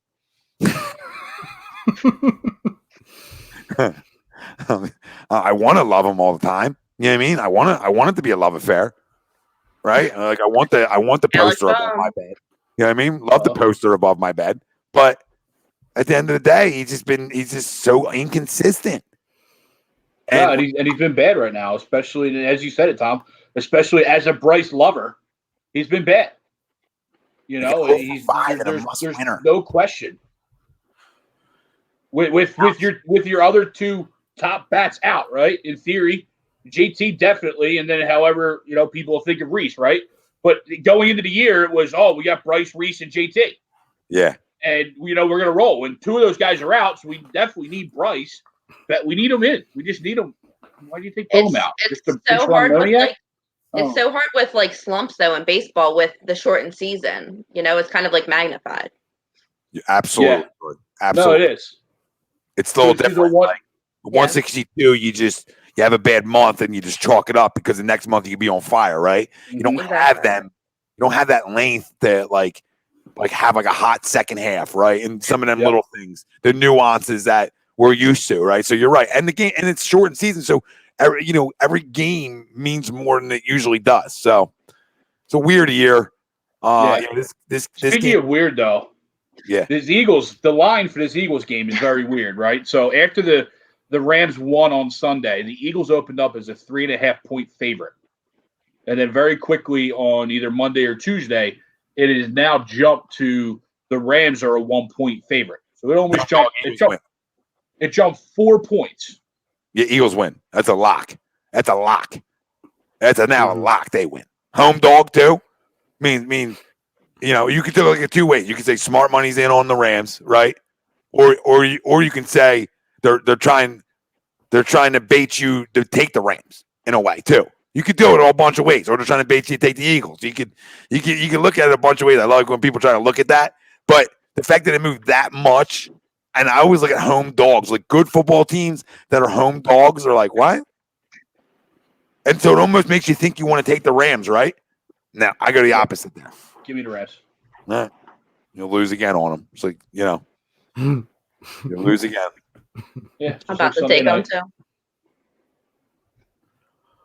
All right, so I want to know. We'll get into the sleepers now, and we're going to need 2 players, offense, and 1 player on offense, 1 player on defense. It's that sleeper player that you believe is going to step up this Sunday and make some plays, and to where you can lead us off again. Maybe get more hits than Harper. He's now 0 for 5. And the Phillies lost again. Thanks for not. Wonderful. With a Can I go with sleepers for the Eagles, even though I think they're going to lose? Well, yeah. Yeah. Okay. That works. I mean, is Goddard a sleeper?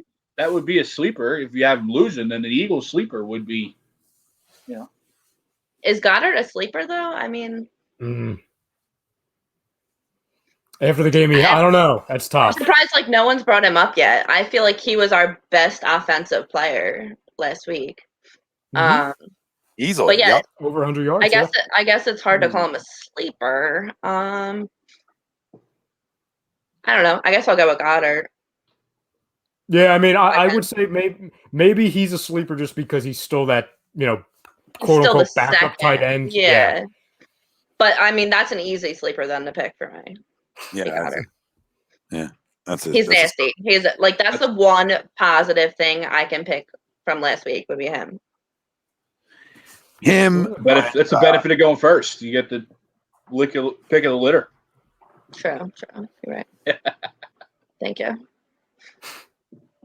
Greg. Are we doing defense or just offense? Oh yeah, I thought you went on defense. My bad. Yeah, we're doing defense. Shoot. I guess I'll go with Mills. Hoping he has a good game. I like it because you have to go with a starter. You know what I mean? Yeah. You're not going to go with a guy getting second string reps. You know what I mean? So you try to go with a starter. The phrase sleeper is so subjective. I feel like. Oh yeah, you can make it anything you want. Yeah. But yeah, that's fine. Right. I agree with Don. My sleeper on the offensive side is going to be John Hightower. Maybe he doesn't get Ricky Waters for what over the middle again, and drops the ball that hit him right in the hands. That of course was Carson's fault, not Hightower's fault. He dropped 2 of them too. He dropped twice. Yeah. And then my defensive sleeper is going to be Avonte Maddox. Damn it. It's a good pick. Right? It's a good one because he missed dropped the interception. Right, that you look back at it now and you're like, man, that would have been a big play now, right? That was the pick six. There's the pick six. That's the pick six where I talked about. Now he might not get a pick 6 on it because guys were right around him, but regardless, he would have got that pick. Then it's still that's close enough to me.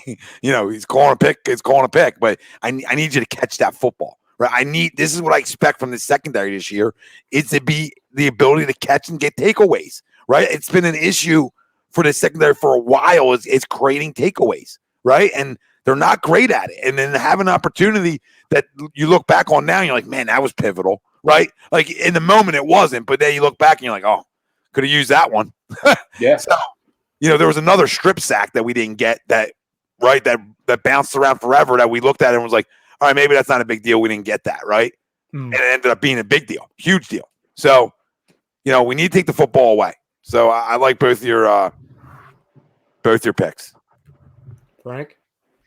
Not the Let's see. My pick on offense, I'm going to go with. Give me Boston Scott for offense. And for the defense,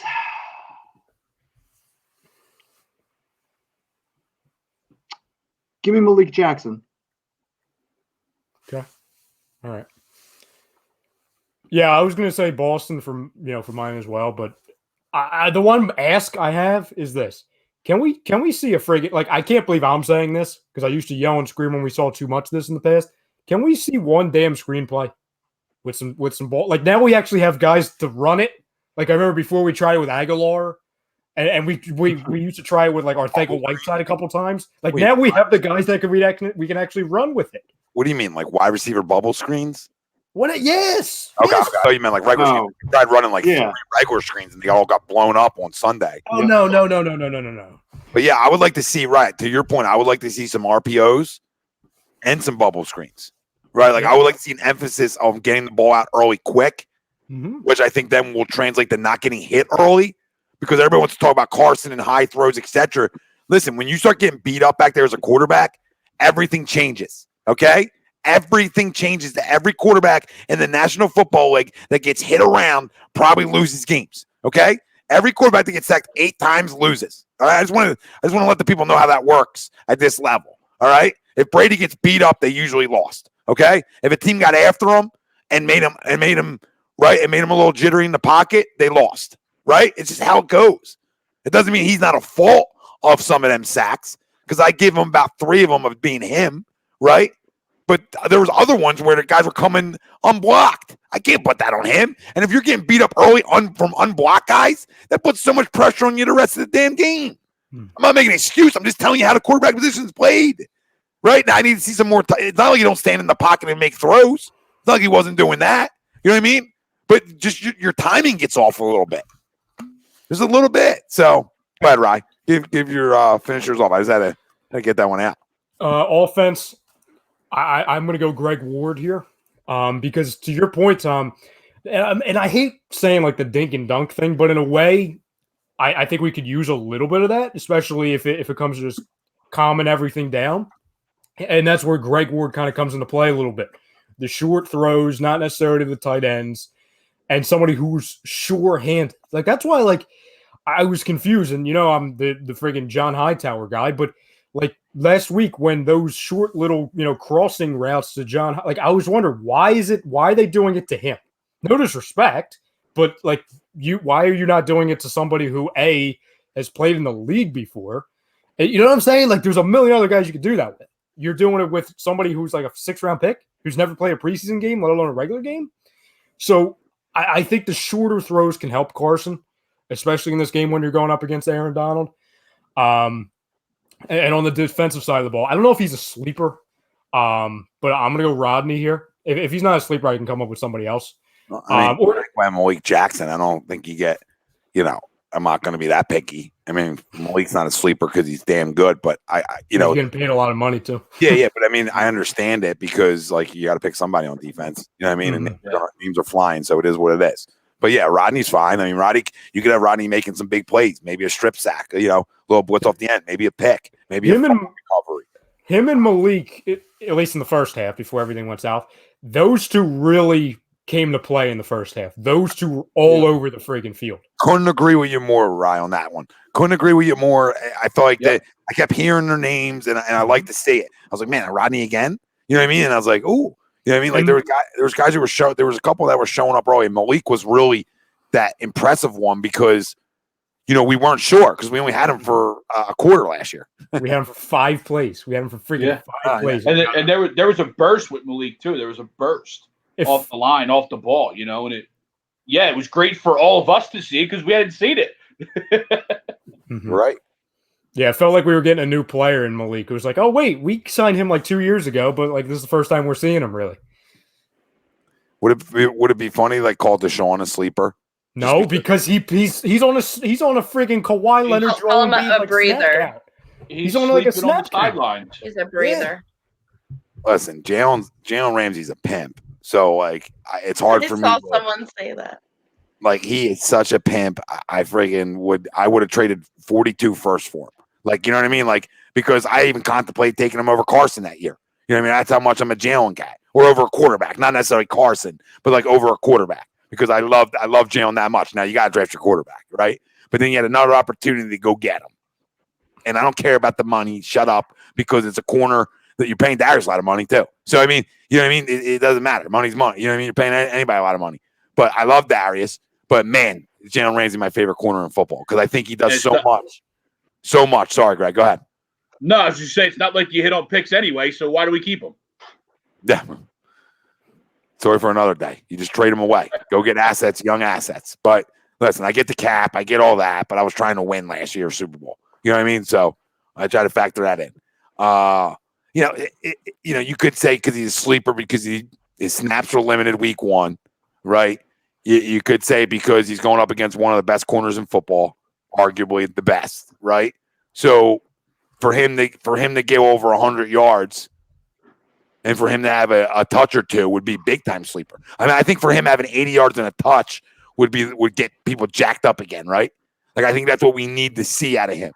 Yeah, I think we can all agree that all the talk was great coming in, and it's not all your fault, right? But I need to really see you Sunday, because as one of the veterans of this wide receiver group, it's on you right now to step up, okay? It's on you to set a tone with this younger core, okay?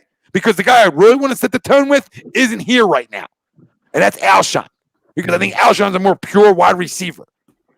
All right, I mean, he's had a better career. I don't care what anybody says, right? I don't care. Like, Deshaun's the burner, but Alshon in his prime was filthy good. Mm-hmm. Filthy good. Filthy. Caught everything besides the ball in New Orleans. Okay? And to your point, too, Tom. Literally. Literally. To your point, too, I'm not even asking. I don't think any of us here are asking him to, we're not saying, he has to get in the end zone 3 times or 2 times. Like, it'll be great. We'll take it. But what we need from him this week, as opposed to what we saw last week, and obviously for a majority last year, just because he wasn't there, he needs to be a factor, whatever that means. Even if that's a catch on a key 3rd down late in the 4th, whether that's a long touchdown, whether that's something where you look back on this game and say, man, if you subtract that play from Deshaun, we don't win. That's all. That could be 1 play. That could be 5 plays combined. We know how meaningful he is to this offense. Number one, because we've been seeing the offense without him. And it's like, this makes sense because it's supposed to be with Deshaun right here, and he's not here. And we also saw it in that small sample size against Washington last year. So we know what the offense is capable of when he's just somewhat of a factor. Now, if we see glimpses of that, that's why it's huge, because when he's a factor, then you're not reliant on the freaking Hightowers and the Watkins and and even the Greg Wards. And like I said, again, no disrespect to any of them. Or even your rookie wide receiver you drafted in the 1st round. Yep. Right? Who has similar skill sets in terms of speed, in terms of all that stuff. Like, he has to set a tone and just have a pulse, right? So, like you said, like, just you're a playmaker, right? And however you want to label that or look at it, you're a playmaker. If that's an explosive 50-yard play, if that's a slant you take for 40, right? You're a playmaker. Okay, you're a guy who averages like 20+ yards a catch, right? That's what you are over your career. Like, you're a big play guy, right? So as our veteran, I need you to be a big play guy. I need you more than ever, and especially this week against this football team who has an underrated defense in a way. Okay, you have to step up. I can't rely on rookie wide receivers and 2nd-year wide receivers to be my answer, especially when we didn't hear from one on Sunday, right? Like, a guy we hope to hear from, we didn't. In JJ. So listen. Who? Exactly. So, Deshaun's got to set a tone to help these younger guys out. That's all. Defensively, you guys said a lot of good names. I do like what Brian said, though. I mean, I like the idea of it, right? Where you rush sometimes like a little diamond piece at him, a 5 front. I got no problem with it, especially with Goff, because I want to hit him around early. You know what I mean? And that's your most talented front. So it's almost like, you're just blitzing 5. But I think you just give it away too easy, Bride, at the NFL level, right? Like, 5 are coming. So, like, the adjustment on the line's easier. But you would think our guys would win one-on-one quick, right? To your point, Brian. Like, you sort of say they're going to win one-on-one quick. I can't disagree with you because they should. I'm going to go Derek Barnett as my sleeper on defense. Makes sense. Yeah. And I see, and he's definitely a sleeper because we don't know if he's going to play. Yeah, I like that. Yeah, he's a sleeper because I think if he does play, he's going to have an impact. Mm-hmm. Like, he just is. Like, he's just a speed rusher. When he's on side, he tends to get after the quarterback. Does he have inconsistency issues? Absolutely. Has he put it all together? No. Have injuries helped that? No. But he's made one of the bigger plays in our history, and a couple of them through that run. So I want to still believe in him. He's, when you're talking about the contract ending, like, you would assume a guy wants to make some plays, right? Wants to put a little walking around money in his pocket. So, time's yours. No, and again, we go back to, we need him to be a sleeper. We don't need him to be a sleeper. We need him to be a stud, number 14 overall pick in the first round.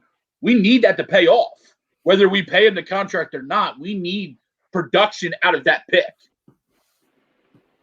Absolutely. You can't miss on it.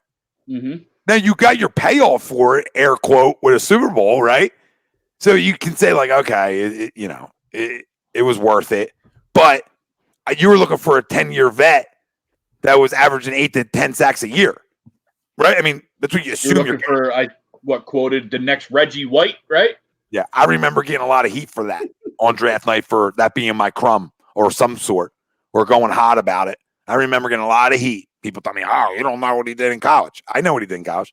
It's a different league. It's a different league. Yeah, and going back to that too, because people thought you were like crushing the kid. You weren't crushing the kid. The feeling with all of us, we were underwhelmed with the pick. It just didn't feel right. You know what I mean? And like you said, granted, he's had some big plays for this organization. But like Greg said, as soon as the freaking signature was signed on the Eagles contract, it seemed like every headline was Reggie White clone, Reggie White. It's like, really? Like, you're setting up this kid to fail right away. You're saying Reggie White? Yeah, a hard guy to live up to. Yeah, a little bit. It's funny, too. I know the guy I wanted at the time. I think it was the guy you wanted, too. But when we drafted, can't take it back to this year, too. When we drafted Derek Barnett, who was the guy everybody's pissed we passed on. Now, it probably was the right move, but we were looking for that linebacker in Reuben Foster, right? But what did we also say that night? We also said that we understand you went up front. Absolutely. So we understand the pick. Yeah, and same thing go this year with Jalen Reagor, right? We understood that, hey, we probably are going wide receiver in the first round, whether this guy was your guy or not, however you particularly liked him, right? But again, look who we overpassed in, Patrick Queen and Kenneth Murray, right? Again, you just dismiss the linebacker position, and at least with Derek Barnett, you didn't hit a home run. We don't know. We didn't hit a home run, though. And probably that one was right because Reuben's stuck on the depth chart down in Washington, and he's pretty much of a scumbag of a human being. But yeah. I mean, these aren't guys you bring home for Christmas dinner. We all know that. Right. That's why they're linebackers. Yeah, but what I will say is you had an opportunity this year, though, to move up if you wanted to. Mm-hmm. And I still believe that you did not take the best wide receiver in this draft. Okay? And I know my guy Jerry dropped the ball the other night. But if you did not watch the route running abilities from a damn rookie. Smooth. Okay, and now you can tell me, Tom, that I watch X amount of damn tape, or I do this, or I know so whatever. I'm talking about everybody out there. You can tell me that, okay? And I'm going to tell you what my eyes told me about Jerry Jeudy. And that when you see that from a rookie day one at the wide receiver position, and you don't think that's special qualities, you still think the other guy's going to have a better career. I like our kid, right? I'm all for him, man, right? But this one's going to haunt me. And when I was seeing the smooth, he's got out of shower. Ooh. Yeah, he ran more routes in the first series than Jalen ran all of Sunday. Not just Jalen, all the receivers, all of them. Yeah. Everyone on the Eagles roster. But everybody just wanted speed, right? That's all already talked about this losses. Yeah. Get speed that can run routes. I was more of a CD guy, right? But you saw more out of CD too the other night than you did out of what we got out of all of ours. And again, that's no knocking shot at Jalen. I think he's going to be okay.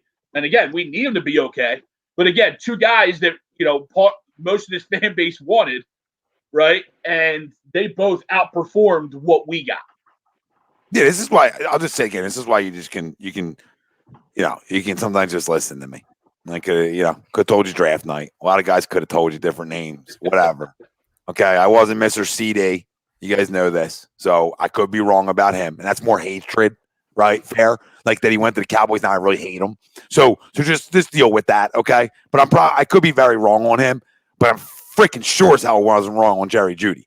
Now I don't know about the gadget spinner right now. I don't know. Okay, I don't know. You can run down the field fast. Congratulations. A lot of guys get in the league. So I'll give it time. If I can give JJ time, I sure as hell can give him time. But your time don't last over like 6 weeks, babe. Your time's got to be like 8 weeks in. You got to figure shit out quick on the fly. Fair? Absolutely.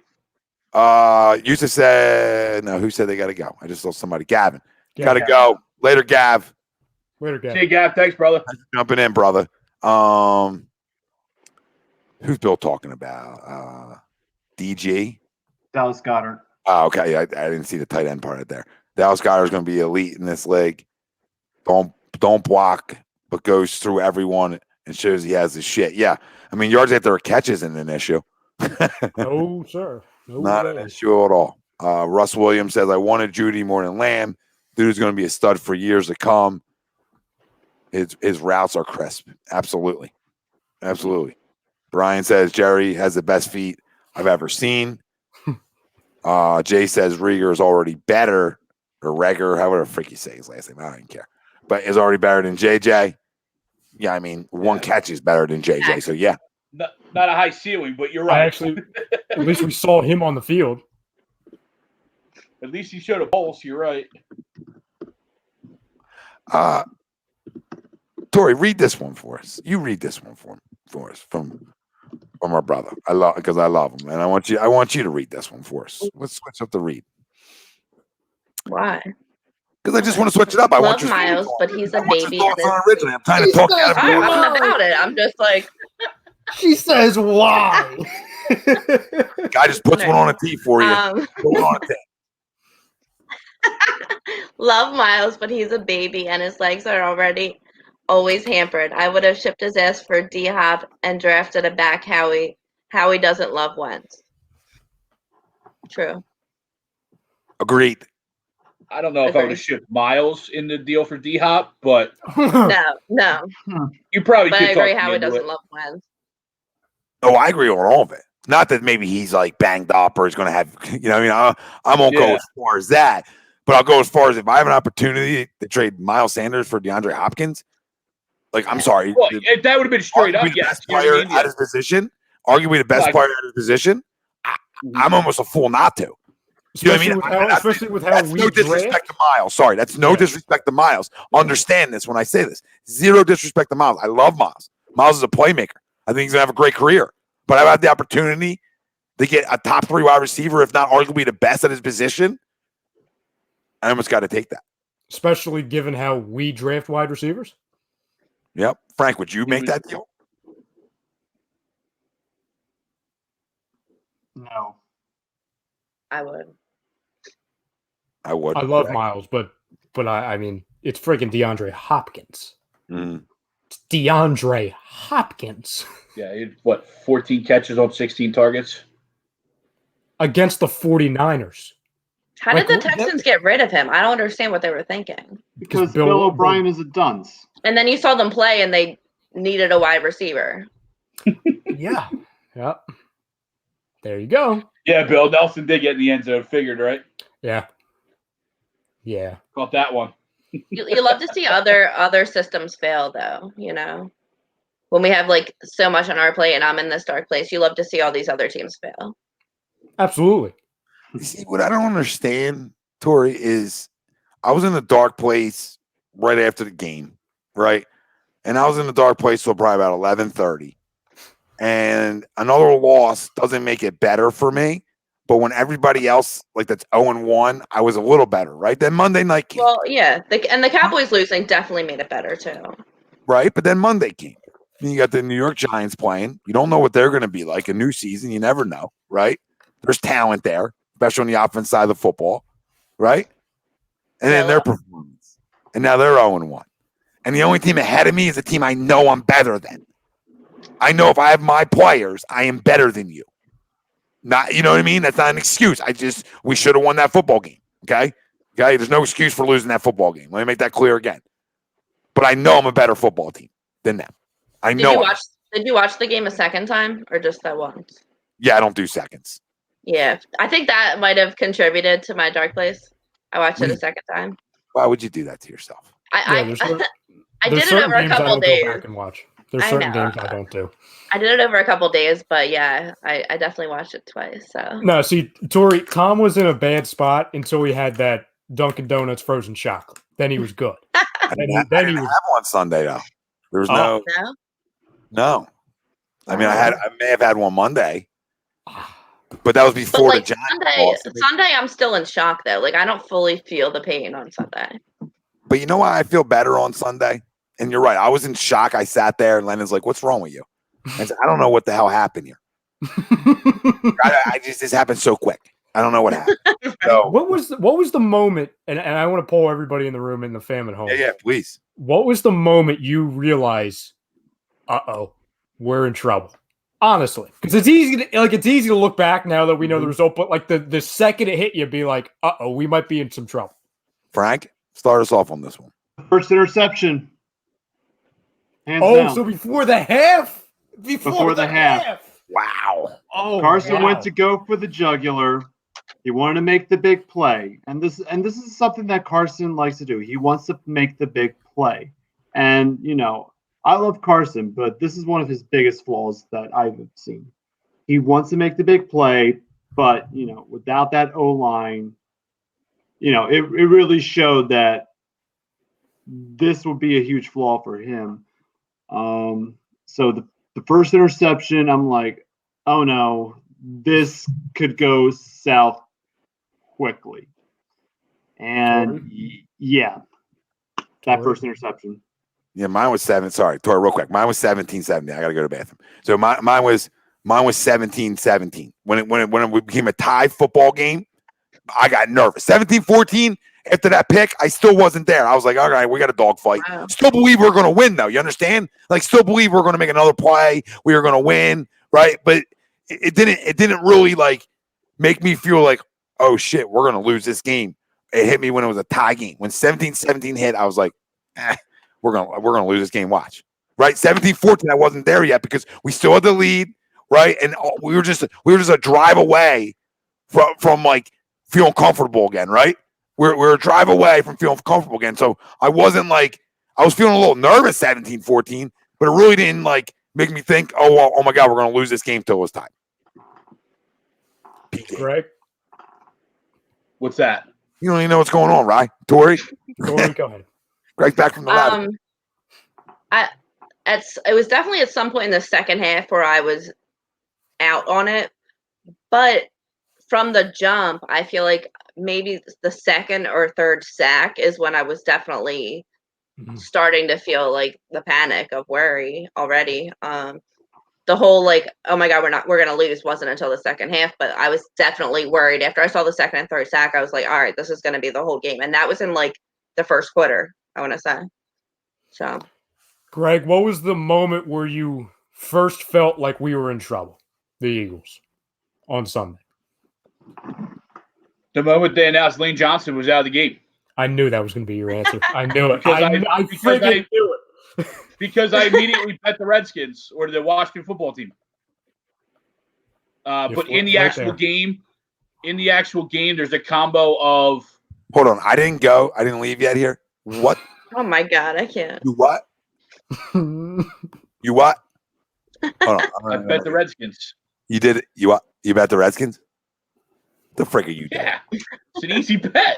Easy bet. What are you talking about? An easy bet? You're a problem. You're an issue. Okay. Wow. Lane Johnson was out of the game. Wow. Lane Johnson out of the game. We already talked about how an hour and 40 in, and the truth finally comes out. An hour and 40 minutes in. Lane Johnson's out of the game. You asked my initial point. That was it. When they announced it, I knew there was a shot we'd lose that game. Doesn't mean you go up to the roulette table, Greg. You understand? It doesn't mean you go up to the roulette table and start gambling because Lane's out of the game. Okay? Then I go grab the dice and throw some craps. Freaking problem. You mushed it again. You mushed it again in a different way. All right, look at this guy. Here we go. Uncle Gingy. Carson's cousin's coming on for an interview. Everybody, let's welcome Carson's cousin. Oh, sorry, right. Everybody welcome Carson's cousin, Chrome, to the house. Chrome, what's up, baby? What's up, brother? You guys are having a hell of a show, man. I'll tell you what. What we do here, every night, especially Wednesdays. I don't care what the people tell you. That's right. I had to wear my quarterback factory shirt today. PhillyDrakers.com. Look at this guy already dropping reads. This is beautiful. It comes in and just starts plugging like it. Love it. So I'm gonna use the lavatory myself a little bit here, but then we're gonna get into Sixers coaching candidates in a second. All right, and leave that up for a little bit. Let people, let people really see it and soak it in. Maybe use the link 1 or 2 times. Help us with the takeover here. So we're going to talk Sixers coaching candidates, Phillies playoff chances after another terrible loss, and then we'll do our NFL Week 2 predictions against the spread. We did it last week. We picked out like 5 games that were of importance, right? And we'll do that again here. So listen, we're still here for you. So don't go anywhere. All right, I told Cromer. Expect to take her into the night. You got work, Greg, Frank. I understand. You guys want to bounce off when you got to go. You got to go. We might take her late tonight. All right, we're gonna put her to bed tonight. Go the distance. Story. We're not putting you to bed. You know what I mean? We don't mean it like that. To the I'm offended. Yeah, well, it's 2020. I got to confirm. People assume in 2020. It's tough year. It's been a tough year. That's all I got to say. Now I got to pee more. So, Chrome, I'll ask you the same question I asked everyone else. Oh, bye, Chrome. Okay, while Chrome's figuring that out. So the other time. Wait, let me check the washing machine and find Chrome. I'll be back. I love you. That's a funny thing you said in at least 3 weeks. The washing machine. That's a funny thing. No, that's a compliment, though. I don't say that many funny things. I said hey to Chrome because he's back. We're done blowing him. You know what I mean? We're done on him. We gave him so much love coming in. People really think he's Carson's cousin. Probably getting so many DMs right now. DMs are probably blowing up. For it. Bing, bing. Love to hunt a deer. That's what he's saying. Love to hunt a deer. Greg, you were going to say something? Yeah, I was going to say the other moment was when after the first pick, we didn't hold them to 3. They scored 7, and then they got that first score in the third quarter. That's when I kind of knew the wheels were falling off the wagon. Okay. And this wasn't going to be a good ending. Chrome, what was the moment that you realized during the game, or it could be before the game, that the Eagles were in trouble on Sunday? I think I agree with Greg.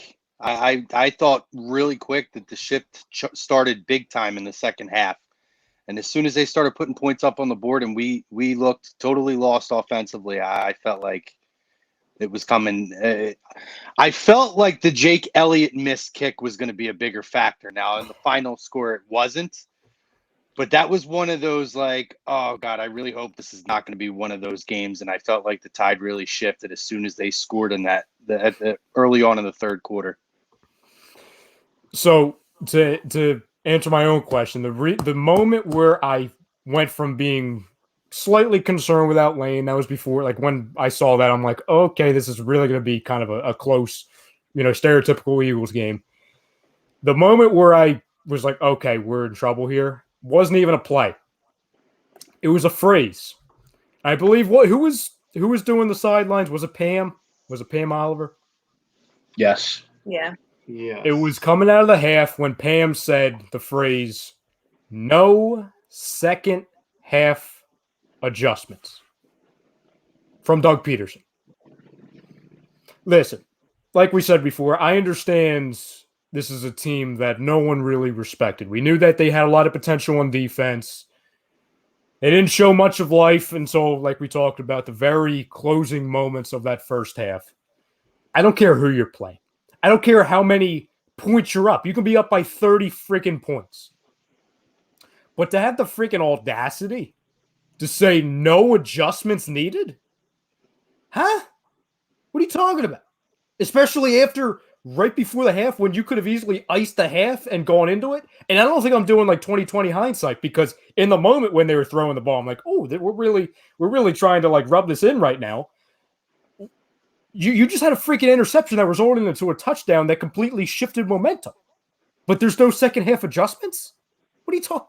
How about protecting your quarterback? Because not all the sacks happen in the second half. How about you talk about causing some turnovers? How about pressing this quarterback who's clearly struggling on the Washington side of the ball? About, okay, we did everything but cause him to turn the ball over. That's where I'm like, are they relaxed in there? Well, and there's no way of me knowing. There's no way of me knowing because we're not in the locker room, so I'm not going to say they were relaxed. I'm not going to say that at all. But I mean, at the end of the day, perception is reality. No second half adjustments. Yeah, well, we clearly saw that, didn't we? No adjustments. No, and I think too, Ryan, to your point, we came out firing, but the second half of that second quarter, it wasn't as crisp. You could see that there were opportunities there to make some sort of adjustments to tighten up the screws when they started coming loose there. And I don't know about you guys. I've never seen a sport that the other team that's losing doesn't make their own adjustments. So even if it's an anticipatory watching game film and knowing the kind of adjustments that a head coach like Ron Rivera likes to make, you got to expect that you're going to see a different team in the second half, and you can't just go about it business as usual. So I think it was a really big missed opportunity. Ryan, I didn't even think of that. That's a really good point. And yeah, like I said, it wasn't as crisp going into the half as we would have, as the score would have indicated at halftime. No, listen, absolutely not. Okay, I'm not saying in any way, shape, or form that play calling was great, that adjustments were perfect, right? I'm not saying that. What I'm going to say is if we actually in any way, shape, or form believe that, that's an issue. If we believe, like, it might look like we didn't make adjustments, but I'm gonna preface this, like, I'm gonna say this again, okay? When you are down guys, right? Doug usually has simplified, right? Okay, simplifying can make you look bad at times too, right? It can look like we're running the same play, but we're really not, right?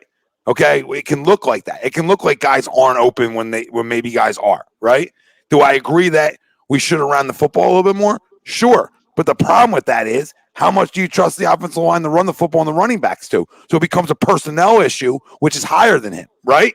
Fair, okay. So I'm not saying when you're down guys' offensive line, it's almost like there's nothing to adjust to besides, hey, you got to get your hands on somebody, right? You got to block somebody, right? So for me to think there was zero adjustments isn't fair, because that's just coach speak. That's just believing it. That's just saying, hey, we don't got to make adjustments. We got to keep playing good football, right? Like there's not adjustments. We got to play. We got to keep playing good football. So, she took whatever little snippet she wanted to take out of it, right, and run with it for whatever reason. Okay, we don't know what else was said either. We don't know if that was the only thing said, right? It could have been something else. Could have been said after that, but we didn't get that information. We only got no adjustments needed. Okay, was something said after that? What was said before or after that to know more? But at the end of the day, like, I'm not going to rip. I don't get in the business of ripping comments from coaches that I don't believe anyway. Like, you know what I mean? Like, I don't watch pressers for a reason, right? You guys all know this already. I don't watch pressers because it's all bullshit, okay? It's all bullshit. Unless you're, like, calling guys out by name, it's all BS, right? So it's all about just holding yourself accountable. See you, Frankie. See you, Franco. See you, buddy. So it's about holding yourself accountable, right? In no way, shape, or form after that game did he not hold himself accountable, right? In no way, shape, or form did our better players not hold themselves accountable, or quarterback, right? Other players held themselves accountable. It seemed like an accountable. We talk about the Sixers, and we're getting into in a second about accountability, right? it seems like there's a lot of accountability to go around now. We're playing bad football. I'm not saying that's okay. Shouldn't play bad football. What in that second half was different than the end of the first half and led to you thinking that they did make any adjustments? Whether you believe it or not, like the play on the field up front showed that they didn't do anything. Okay. I mean, getting your butt whooped up front by people that are inferior to you, what do you adjust to besides blocking? Roll him out. Well, you know, get the ball out of the hands quickly. I said RPOs. Rollouts. I've been yelling for rollouts for years. Get him on the move, right? Because he's better on the move. I mean, he made one of the best throws of all time on the move in Washington. Yeah. Okay, so you guys know this, so I don't disagree. Like, understand my argument back to you guys that I don't disagree. Okay, I disagree with believing that he really didn't make adjustments. You understand what I'm saying? Like there was definitely adjustments made, but when you don't block somebody, when you're not getting it done up front, there's only so much you can do. I think a lot. Some of it's on your quarterback too, because remember something: your quarterback can change a play at the line. So this is two that need to coincide together well, right? We all understand that he has the carte blanche to switch any play up he wants. So what I think he got into trouble with, and this is my knock on Carson, right? I don't have an issue with Doug right now. Okay, I'll get the Doug. I'll get the Doug week 4, week 5 if I need to see more, because this is Doug to me early on. All right, it always has been. All right, but I will say about Carson, all right, you got to, as a 5-year vet, need to make better adjustments at the line then, or do what you did at the end of last year and not try to hit the home run so much and take what's given to you a little bit more. Trust what's around you. Now, I think that's part of it, right? I think trusting what's around him obviously showed Sunday a little bit, right? After the beginning. Because, I mean, he went to guys he trusted early besides Jalen's catch, right? I mean, he went to Ertz and got it early. So it was trust guys, okay? So I feel like there's a trust issue, a timing issue with some of these guys. This isn't an excuse, but then you got to make the adjustments. Just, hey, got to run some quicker. I got to get the ball in my hand quicker. All right. So that's my knock on him at times in that football game. All right. It's just maybe his adjustments at the line. But again, when you're getting your ass kicked up front, there's only so much you can do, boys. You know what I mean? There's only so much you can do when you just get dominated up front. You win and lose up front in this league. You just do. You know I said last week that I was going to put it to bed because last year is last year, but after watching it this week, I'm not going to put it to bed. You could see it big time, too, missing a guy like a Jordan Howard back there as that second layer of protection, because we talked about how important it would be to have that second layer of protection should the offensive line struggle. And nobody in that backfield, not Corey Clement, not Boston Scott, nobody was able to be that second layer of protection for Carson this week, which created a whole other set of issues. So how much do you miss Jordan Howard on this football team? Because I miss him a hell of a lot on this football team right now. I asked for him.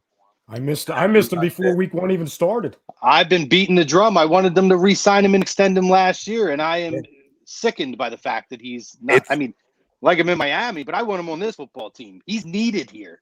Well, they talked about it last year, like the thunder and lightning aspect, like the one guy's hitting the hole and just beating you up and wearing you down, right? I mean, the most yards after contact in the National Football League at points through his career, if not for an extended period, right? So it's a guy who gets yards after first initial contact. And then you have your next guy up, right, who, boom, hits the hole, and now a linebacker freezes for a minute and he's gone, okay? People got to understand how important that is. And to let a guy walk when you could have gave him a 1-year deal, right? When you had the opportunity to go get, let's just say, a Leonard Fournette. I don't care what you say about him personally, whatever. I'm just making the point, right? When you have the opportunity to go get a guy who can run with some power, an AP. I don't care if he's 40. I don't give a shit. A guy who can run with some power complements Miles Sanders. You don't have anything in your damn backfield that complements Miles Sanders, and that's a shot on Howie Roseman. I am not blaming Doug Pederson for shit, okay? Because he don't do the grocery shopping. We know this, all right? That's why there's a power struggle going on in this organization. Another reason why I'm worried about this year a tiny bit, even though I think we're winning the division, right? I'm still worried because I think there's a power struggle. Well, I can't absolve Doug. But I'm not absolving, I'm just going by the greatest quarterback and the greatest coach of all time with a damn backup. He's and he's gone to the playoffs ever since with shit. He's got to pass. That. It's 2020 though. Right now, I'm not even putting I'm not laying a ton of blame at Doug's feet. I can't say, oh, I'm not blaming him for shit because Howie does the shopping. Because guess what? Somebody still has to turn chicken shit into chicken salad. It has to happen. He's done it every year. Well, he didn't do it this Sunday. This is what we need to talk about. It's 2020 right now, Tom. So base it. No. Okay. But base it off of history, Chrome. Based off of history. Who's been what football team's been a more resilient group over the last 4 years? You tell me. That's not the point that we're talking about. It is the damn point. Sunday. No, we're talking about this past Sunday. And you're right that Howie Roseman didn't go out and make the proper personnel moves this offseason. He should have locked down who was at home last year when he had the opportunity. But that being said, there's still other issues that Doug had this week. But I agree with you in that Howie totally flopped this. I don't want to say totally flopped this offseason because he did go out and get key guys and key roles that we had. But he has continued to ignore other certain positions. It's like we talked about how, Doug actually never really wanted to have this three-headed monster, right? Doug's whole thing is he wanted to have a guy who's going to be your bell cow, right? The guy who's going to be able to go out and be your lead back. But to your point, that doesn't mean that you can't go out and have that thunder and lightning. Doesn't mean that Jordan Howard doesn't have a place on this football team. And for whatever reason, I feel like Howie goes all in on certain players and puts a lot of pressure and a lot of responsibility on them when you can turn around and see some of the most successful teams in this league. Take a look at the New Orleans Saints. Alvin Kamara was the guy. But they went out. They had an Ingram. Now you're going in the past too deep, right? Like now you're going in the past too deep. All I'm saying is, what's the trend, Chrome? What's the trend of this football team? The point, but the point I'm making is there's no. To your point, there's still no reason that Howie shouldn't have had another player here, a guy of a Jordan Howard. Hell, I'll take Freeman at this point. Someone who can stand back there, help the block for Carson, and run a little fucking power up the middle. That's my point. Listen, I agree with you on Howie. I'm giving Doug a free pass on one game because of his track record. Okay? We can't say track records don't matter. We can't say that. We can't say a track record over a period of time doesn't matter. That doesn't mean free pass city all the time. That doesn't mean that. That just means for one game, the first game of the year, you can say, okay, I still trust this guy. Let's just go on the week two. Right? We're on the week two. How many – listen, I'm not coming down on Doug here, so let's not misinterpret that. But we're talking about the 2020 season, and in this game and in critiquing this game, he has to be held accountable for his decisions that he made that were detrimental to it. I've heard this time and again last year when he made poor calls. What was it? I know one play he went for fourth down in their own territory last year, and it cost him a fucking game. Like he has to be held accountable for those decisions that cost you games. It's not saying his legacy is tarnished. We don't appreciate Doug, but it's fair for anybody to sit here and say, I am holding him accountable for this, and this, for the decisions he made this week. I hold him accountable. And there's a lot of years over. I'm not in the job. I'm not in this to give him a pass. I'm not here to tear his legacy down because that's ridiculous. But it's our job to hold him accountable for this week. So, and people should. So he has a little pressure now next week to make better decisions. If you don't think there's always pressure, there's always pressure, right? But what you got to understand is like I'll evaluate it. I'll evaluate it week 8, right? I'll evaluate it week 16 with him. You understand what I'm saying? That's the carte blanche. You can say whatever you want. That's the damn carte blanche this guy's earned in this city. By week 8, it might be too late, Tom. Okay. We don't have to go week 8 to sit and evaluate the job he's doing in 2020. We have 1 week to evaluate, and that's what we're doing. We're putting this on him. It's amusing to me. It's amusing that we're putting week 1 on him. You're sitting here coming on here saying you're putting week 1 on his ass. Then put it on him. Put it on that nobody can get the job done up front.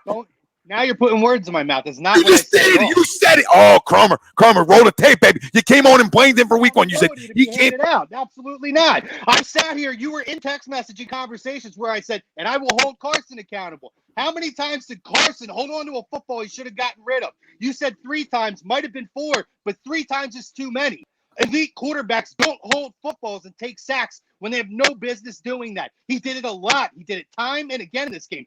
And he caused a fumble at the end of the football game. All he had to do is fucking let his fingers go. Listen, it's just It's trust. your job to hold him accountable for those things. And Listen, you're absolutely right. I hold the offensive line really accountable. I hold the fucking training staff, the medical staff on this team accountable because nobody can ever stay healthy. And that's not just pulling from the past. It's pulling Can I from just this say year. something? No, hold on. Calm down. You're talking like it's the damn Cleveland Browns. Would you knock it off? I mean, we're trying to get Torrey out of a dark place, and you're coming on like the end of it's the end of the season after week 1. She's got a smile. She's got her glasses. She's seeing more clearly now. She is out of that dark place, okay? She's not. Still there. Yep. Thanks for asking. You can't do this, Chrome. We were all starting to feel good about ourselves, and you come on here wanting to. I still No, you feel good don't. about this football team. Yes, I do. But in terms of the Washington game, I'm going to call a spade a spade. A lot of blame to go around. Carson, Doug, offensive line, Howie, the medical staff, Deshaun Jackson can't stay on the football field. But you put it on. A whole lot of blame to go around. Okay, fair. But you sort of put it on one guy early on. No, in that conversation, you said I'm not gonna hold shit against Doug at this point. I am. It's 2020, and in week 1, I have to hold him accountable for week 1. Week 2, it's a clean slate. Come out and make the right adjustments for next week. But in week 1, he has a sliver of the accountability, and I'm going to call it out. I'm not giving him a pass for week 1. Okay, well, you're late to the party because we moved on to the Rams. So I mean, you're living on Sunday night show. You know what I'm saying? You're living on a different show. I came on and was asked about this week's game, and I gave my response, to which we were all just conversating about. No, I love it. I love an argument. I don't even know what we're arguing, but we're going to argue because I don't like him being talked about. First of all, I hate when Greg talks about him. Okay, I don't like him being talked about. You call him my son, Greg. You can call whatever you want to call him. I call him a football coach. I call him one of the toughest football coaches around. I think he's one of the. Listen, I don't disagree with you. I think he's a top 5 coach in this league without question. Can his play call be questioned? Sure, every guy around the National Football League. I see Bill Belichick blow games for poor play calling. We've seen it. We've seen Pete Carroll blow a Super Bowl for play calling. It happens. Doesn't mean they're not good coaches, but they still need to be held accountable for those decisions. That's my point. Yeah, but I hold more accountability in quarters. Like I start to hold I need sample size to start holding major accountability. You understand? Like I'm talking in terms of 2020, and our sample size is very small. And in terms of an 0-1 record right now, he has a sliver of accountability, and I'm not going to let it go. I'm going to let it go for next week, but I'm talking about in terms of talking about that game. That's more of a sliver. That's more than a sliver. It's not. I can give you a whole lot of slivers. I already did. All right. Well, agree, disagree. Then I'm not giving out slivers tonight. All right. And I don't care what he tells fucking Pam Oliver. You know what I'm saying? Like I don't care. I don't give a rat's ass. Come play football. Right? Everybody's got to do a better job. Right? Everybody needs to do a better job. Right? Okay, that's my accountability talk. And they all came out and held themselves accountable. And I'll rally around that and believe, right, guys? I'll believe that's this football team and what it's always been, right, boys? You know what I mean? We all still have confidence in this team. So it's not like through our little fun argument that anybody thinks otherwise, right? It's just I understand holding guys accountable, and I'm Uncle Accountability too. But some guys get a longer leash before I start really running and talking about it. Make sense? Like if week 4 I saw 15 carries total, I'm like, okay, now you have a sample size doing it 4 weeks, Doug. Let's grow up. Let's get back to a little bit more of a run game. I believe you'll see that Sunday with now having Miles Sanders. I think personnel also dictates play calling, right? That's a terrible secondary there, boys. That's we talked about maybe one of the most unowned guys and maybe worse in the league. Did they have a great front? Yeah, that scared us. But we talked about that we knew they were going to throw a lot. We sat here and talked about it last week. I told you, right, Ryan? Remember we talked about it? I said, he's going to throw early. That's what he does. That's what he does. People are going to bitch him out after, right? Remember that conversation? Who remembers it? Roll the damn tape because it's what he does early on. Like it or not, I don't love it, but I understand what he's trying to do, especially when you're look at your backs. You're running on you guys are running 25 times with them too. Get the frick out of here. I'm trying to run them the least amount of possible and pray. I'm not saying it's right.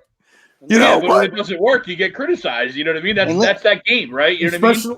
Especially when in an off season and people could say it doesn't matter. It does when he not only doesn't go and hire another guy to be the next offensive coordinator, he says, I'm going to do it.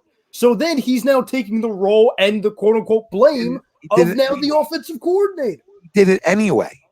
How do we know that? It's the same thing. Everybody How do we know knows that? Andy Reid has an offensive coordinator. He calls the plays. He might give him like 10 a game to call. It's all around the league. That's what they do. The whole entire league. Sorry, did you guys see the one comment from someone earlier? And they were saying, I heard that Doug wasn't making the calls in the second half. Did you guys? I don't know where he got that from. It was his press conference. It was his. Could have been Marty. It could have been Marty. It could have been Carson. Okay. It was Carson. It was Carson because he was asked about guys. That's all I'm saying. Like to act whole like second half. Wow. To act like every coach with an offensive background, right? Like every coach with an offensive background calls their own plays and they give out X amount of game for the offensive coordinator to call. Or if things aren't going right, they switch it up with each other, right? It's almost like, here, you try a few. You know what I mean? So that's how they all operate with an offensive background. And he's always operated that, even with Frank Reich, even with, freaking, I don't even want to talk about the last guy, right? And now on the Marty Morningway, who's not your offense coordinator, but is essentially, without the title, is sort of almost like your offense coordinator, right? So, we don't know how many play calls he gave to Marty either, right? But we would be naive to not think that he didn't call him this whole time and still divvy it out, right? It's just what they do. So I'm not like, I don't care about titles. Like I care about the title of my head coach, right? We got rid of the guy and they're probably through real quick, probably through just I don't know why they made that decision. I don't know. I mean, that's a decision they made to not have one on title. Maybe there wasn't a guy out there right this year that they believed enough in, so they bring in an old face like Marty just to fill a role without the title. Because if you give him the title, then you got to keep him there. Make sense? Or it looks like a firing. So I'm just trying to think outside the box. Maybe their guy wasn't there right this year, and so maybe they just say, okay, we're going to go through it like this, and then next year we'll actually bring one in. Okay, maybe. I'm just thinking it could be that way too. My biggest thing, and to Chrome's point, is this. Again, nobody's crushing Doug. Like we said at the top of the show, nobody's saying the coach should be fired or the quarterback should be replaced. Okay, Greg, I know you've been saying that for 5 years. We get it. But at the end of the day, I think what Chrome, tell me if I'm wrong, Chrome, but my whole point, and I think it kind of echoes what Chrome says, when you lose in a fashion the way you do, regardless of if it's week 1 without a preseason or week 7, regardless of who it's against, division rival, bad team, good team, whatever, when you talk about how you lost and when you lost, things need to be magnified. That's why you put the load on a coach or a quarterback or an offensive line or a key drop here on Zach Ertz, which I feel like he's getting a complete pass with. I know you guys on Sunday covered it, which I'm glad. Yeah, but you just said everything. I mean, you just circled the block on accountability on all levels. So this isn't a one. You can't. Yeah, but you're microcosming. You just said it. You're like you're gonna micromanage and overvalue one game, right? I understand that it's a game you shouldn't lose. I understand it, but you can't. You gotta go. Okay, let me see what they do this week before I really get deep into week 1. Right? Week 1 can go back and be like, wow. Right, that really looks like an issue now. Just listen to this, hear it out. Okay, week 1, you can really magnify after you see how week 2 goes. Right? If you come out and go 0-2, now week 1 becomes even more magnified. Understand? Because now you go back to that game and go, shit, that's going to come back and bite us. Right? If you come out 1-1, things are looking better. And now week 1, if you go on a little roll hypothetically, right? Week 1 might not come back and bite you in the ass. So to micromanage, I want to say Monday morning quarterback, right? Overly 1 week of an NFL season and have, I don't want to say panic, but like major concerns after the first week isn't fair because there's teams that are going to come out and go 4-0, right? And you're going to think, oh, here they are, and they might win 6 games, okay, or 7. It happens. So there's teams that are going to start scorching, and there's teams that are going to start a little slower. Just the way the league works. And then you can't start out 0-4. You understand, guys? Like you can't start out 1-3, but like you might start out 2-2. right? We've been known to do that and then go on a run. I'm not saying it's acceptable. I'm just saying that's how we usually go about our business. 2017, we lost week 1. Was the season over? So let's give it, before we look and say this is the worst loss ever. It's bad right now, right? We all get it. But before we're like, oh man, this is terrible. This is terrible. This is terrible. Let's just see week 2, right? And then start to judge it more. That's all I'm saying is, like, with these guys' track records, we should be fair enough to say, hey, terrible loss, etc. It's Wednesday now. You understand? It's Wednesday. So now we, as not being the shit media in this city, should look forward on what more we have to do to win than look and crush too much on Wednesday. Hey, Sunday, Monday, Tuesday, hammer. You understand? Wednesday, it's like, all right, we're on to the Rams. Well, so here I'm kind of a lonely Ryan. So here's my stance, right? We're back to your stance. I thought we were doing 6. We are. No, we are. In 1 second. Let me just get this out here, okay? So to your point, we are not shit media here. And because of that, we're not those people who crush the guy or give the credit to the guys who shouldn't have the credit because of the position they're in. I heard you talking about the quarterback, right? The guy who gets none of the credit when they win and all the blame when they lose. We don't do that here. And with that, I do everything and I give all of my critique on a week-by-week basis because that's my responsibility. And if you go back, since I've joined this station in 2017, I have given Doug praise week after week after week. Nobody's saying you're done. Nobody's saying you're not. But now you're putting words. Hold on. Now you're switching the words. Now you're acting like I don't. Hold on. No. Now you're acting like I don't hold accountability. I let you finish your point, so you let me finish my point now. But I have to rebuttal before you finish it and let you go right back. It's how arguments work. You said words in your mouth. There's no argument here. Let me say there's no argument if you keep. You act like I didn't put accountability. Where's my popcorn? That's all my thing is. That's not what I said. Again, You credit your goddamn self. You are putting words in my mouth. I said my responsibility, just as in the past, as I have given Doug praise week after week after week after week, it is fair for me and anybody else to say in week 1, he had his faults. And it's okay to do that and still be optimistic to move on to next week. And that's the point I'm making. I'm not giving it to week 4 to talk about the mistakes in week 1. If in week 4, I said micromanage the mistake. It's still a conversation. I'll repeat the exact same things I said. Okay, I said micromanage the mistake. I'm making a point that I'm not going to do. Stop acting like everything's about you or you. I'm making the point that what I'm not going to do. No, because you were talking about Doug too. So I'm just making a point in our 3 conversation about this that I'm talking about what I'm not going to do. So you, and maybe a side of you, if I can turn it the right way, feel like I'm talking about just you. I'm saying what I'm not going to do. I'm going to blame him, and he has his faults for week 1. Nobody's running from that. I owe a lot of shit accountable. Okay, what I'm saying is I'm not going to over freaking value it, and either way, I wasn't going to overreact if we won big, and I'm sure as hell not going to overreact if we lose week 1. Now, what I will start overreacting is if you start at 0-3, 0-2, right? Then some overreaction starts happening. Or just straight reaction because you're not good enough. That's all I'm trying to say. That's not overreacting. That's straight reaction. You're right. You know what I mean? So we agree with each other. Just we're there. We're there. I'm just telling you, hey, I just don't do this. You can feel free to say whatever the hell you want about him. I'm going to protect him a little bit because that's my guy, as I should.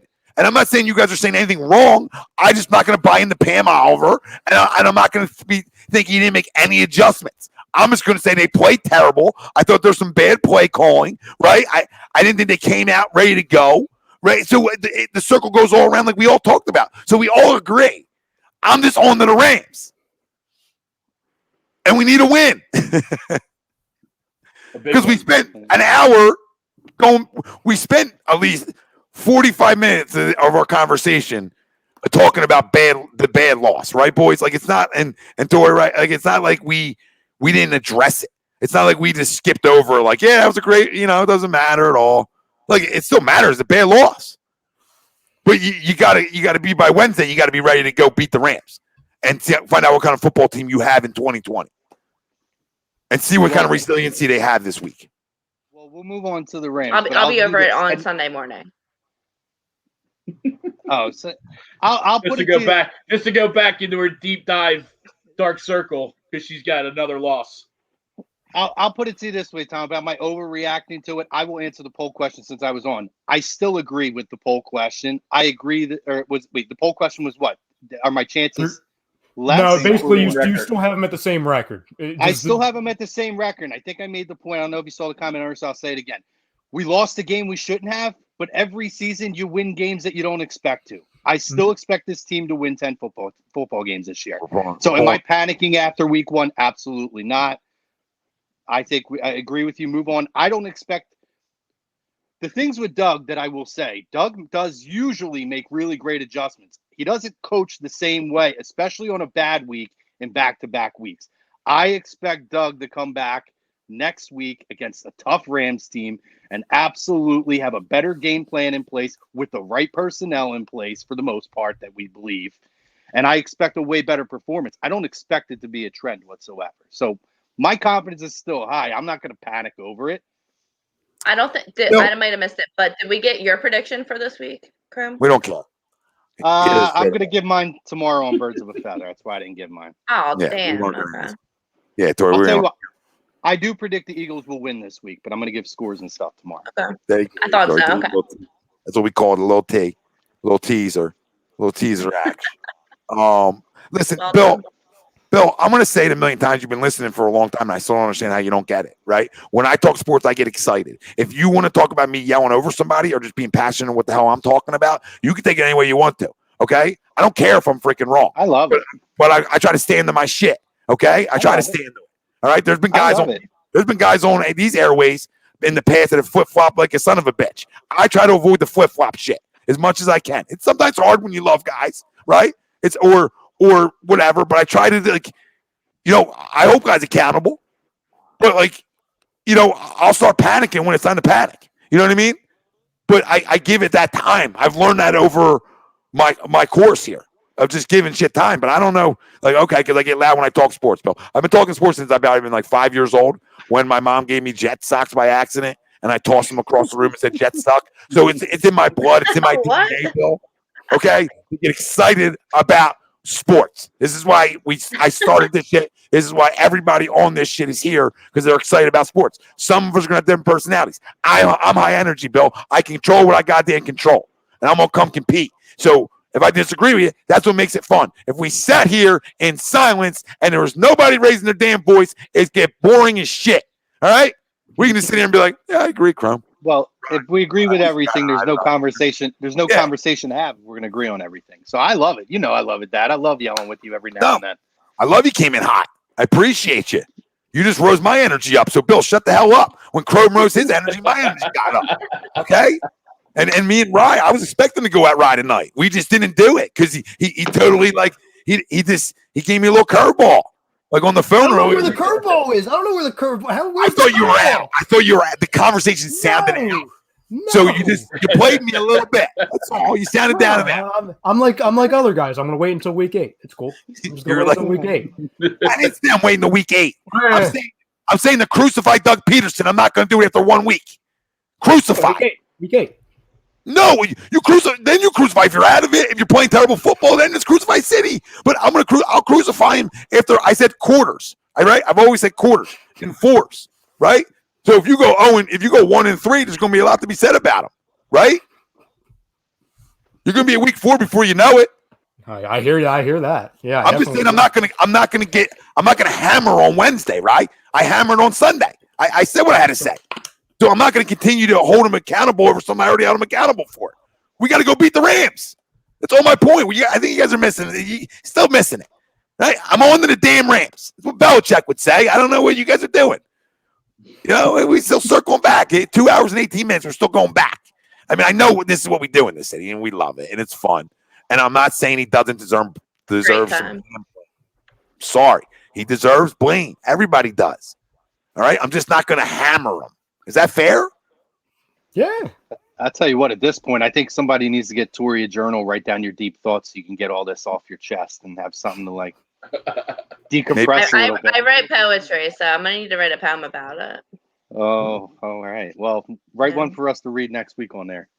Oh God, I'll try. After they win. Yeah, it'll be called the dark cloud over Philadelphia.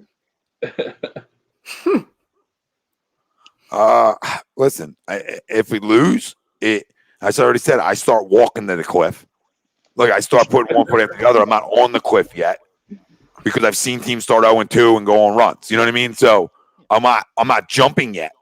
But at the walk, I think the benefit.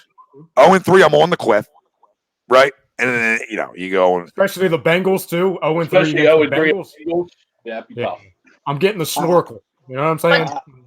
But dude, can we go into a season where we don't have to win every game at the end of the season? That's what I'm saying. Tori, Like, I hear you. I hear you. Can I have a little bit of like a cushion? But listen, I'm going to tell you what I tell I'm going to tell you what I tell the kids I coach, right? Okay, I'm just going to tell you. Greg's heard it. Rye's heard it. We've all heard it. Okay, but I preach it more than anything in the world.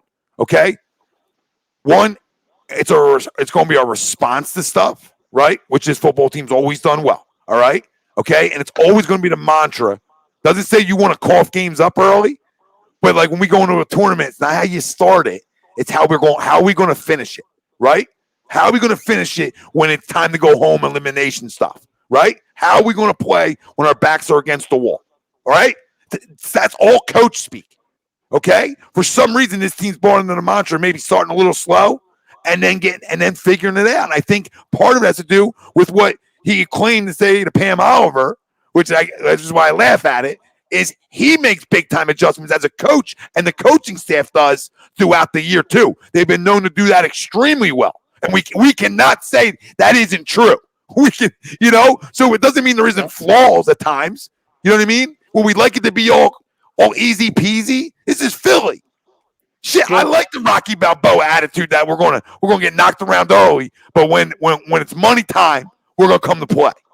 Well, I think it's important to get the mentality out, too, that, can we ever have a season where we don't have to win every game at the end of the year? Because there's always something to play for, whether it's home field advantage, division, momentum going into the playoffs. There's always something to play for. So every year, I want to feel like every game, my team needs to win every game all year.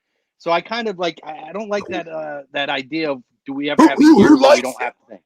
Who likes it? I want every game to matter all throughout the year. No shit. To the point that she's I don't know. making. I think I would like the last game maybe not to matter so much. Like that we could be in the spot where we don't have to win and the Cowboys have to lose. But there's always good teams in this league. If it's not the Cowboys, it could be. If the Rams are great this year, it could be the Rams that you need to have home field advantage because that's important in the playoffs. There's always something. It doesn't matter if it's the Cowboys. I worry about every team in the league. I need this team to make every game important. I think what Tori's saying is it would be nice not to have where you have to literally win the last 5 games. You're never going to have that in this division. This division is tight every year. It's never not going to happen. The Cowboys lost this week too. It's never going to be a thing where in this division, because somebody's always going to be good along with you. Whether it's the Cowboys, the Giants could be on the rise in the next couple years. There's always going to be someone that you are battling until the end. That's the NFC East. It's always been the NFC East. It was like this for the last 30 years. It's not going to change. So to get the idea that we want to have a year where you're not going to have to play for something at the end of the year. No, that's not. But that's not. I know what you're saying. I know what you're saying. But I'm saying no, I don't think you do. Like Brian said. There's a difference between playing for something and then literally crawling into a freaking grave for the first 14 weeks while you have a team that's 3.5 games ahead of you and then waiting for one team to collapse, which happened, and us go on a 5-game winning streak. There's a difference between that and competitive games. Well, that's last year, that was difference. That's 1 year of it. That's 1 year of it, like really showing it. But we can't overlook that they went and did it. It doesn't excuse the play early on, but I also factor that into the whole the whole flip-flop of the offense and everybody getting banged up, and you got to make all these adjustments and all these things like that we don't factor in. We just think at times it's like Madden, guys, but we got to factor in everything that this whole coaching staff has gone through, player after player after player getting banged up, and so many, and then you got to make adjustments there. So that's all I'm saying is like there's been adjustments made, right? And it hasn't always started good, and I'm not excusing early on bad play. Like, that's a bad loss. I don't know how many times I got to say it. Like, that's a bad loss, but I'm just not going to over worry about it right this second. You know what I mean? Like, it's bad. It's over with. I'll start worrying about it really if we lose this week. Then I'm like, shit, well, now that game really becomes an issue, doesn't it? Right? But no, I don't know what – no, mom, no, ma'am, or whatever the hell your name is. No, I don't yell at my kids. So, you know. I mean, I see plenty of football coaches yelling at their kids, but I'm not a football coach. I'm a baseball coach. I don't yell at my kids. So I yell on here. So good talk. All right, we'll proceed. Sixers, anybody? I yell on Yeah. Yeah, I just Jimmy Butler.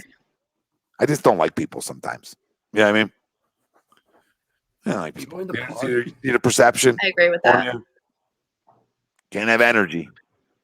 God forbid in 2020 if you told a kid, hey, we gonna hit somebody today. Is that something wrong on football field? I don't know. Good talk. Did you see Jimmy Butler last night? I don't want to do this story.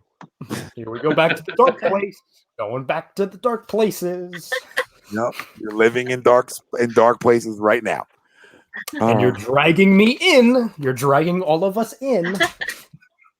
I'm so Mike D'Antoni mentioned as a front runner here for the Sixers job. I want you guys' thoughts on D'Antoni, and then just quickly who you want that's out there now, and we'll run through a quick, and we'll scream about the Phillies for a sec, and then we'll get into quick predictions and get moving. I'll start. Words can't really describe the anger and kind of, speaking of dark places, the dark kind of place I'd fall into if we brought Mike effing D'Antoni here, a guy who, when you talk about culture, like the last 2 hours, 27 minutes and 17, 18, 19 seconds, we've been talking about culture a lot with the Eagles. Kind of shoehorn that into the Sixers for a second. We always talk about culture. And one culture that we've unfortunately been stuck with is underachieving in the playoffs or just underachieving altogether, but mainly playoffs, to where high expectations come to the playoffs, lose a series we should have won, et cetera, et cetera. When you talk about trying to change that culture and then following it up with Mike effing D'Antoni, somebody who, if you looked at just underachieving in the playoffs and you look that up in the dictionary, you might see his friggin' face. And you talk about you would. Yeah, and there's a lot of options there, but Doc Rivers might be there with him too, and I love Doc. Yeah, that's facts. I was gonna bring him up. Yeah, and you look at a way to clash from what we used to have in Brett Brown, which is underachieving, not being able to work with the weapons that we have. And then you look at a guy and a roster, his genius idea, and I don't give a damn if it was the GM. D'Antoni had his fingerprints all over that roster, all over. Not only this year, the past handful of years. And you talk about, hey, we need to find a guy to get the best out of our bigs, Simmons, Embiid.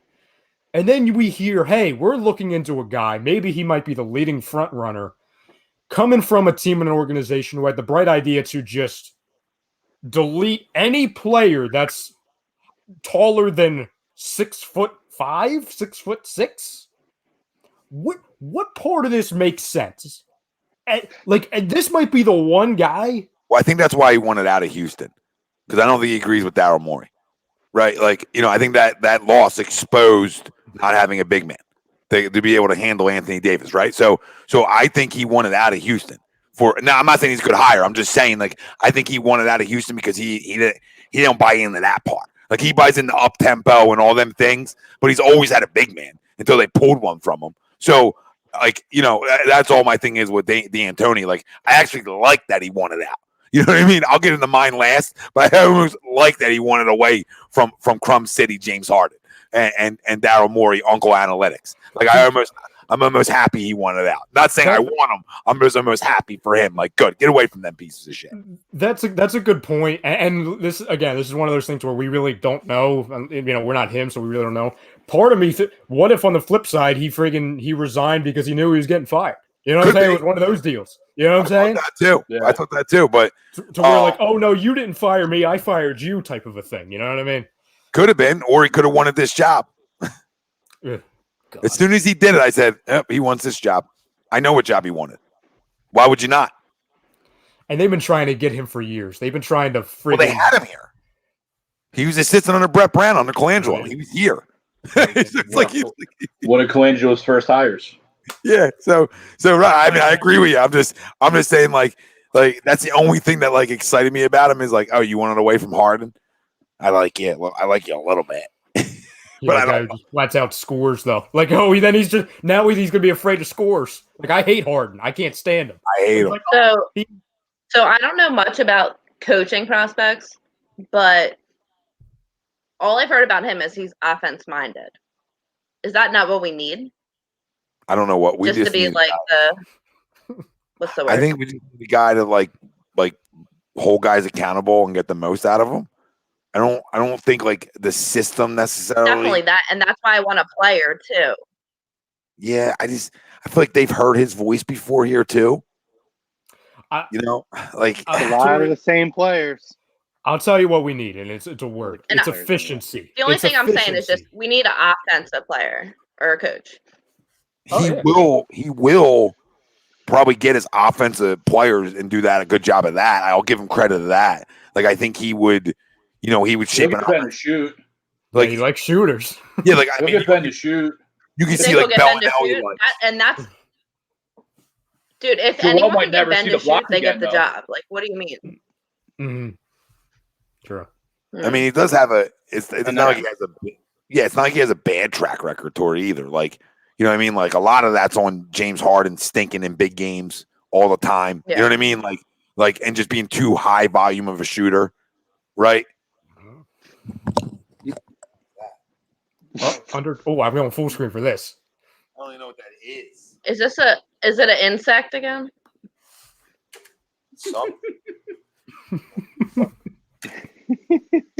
Dude, you need to get a Yo, I don't know what that shit is. This is VH1 Bug Hunters.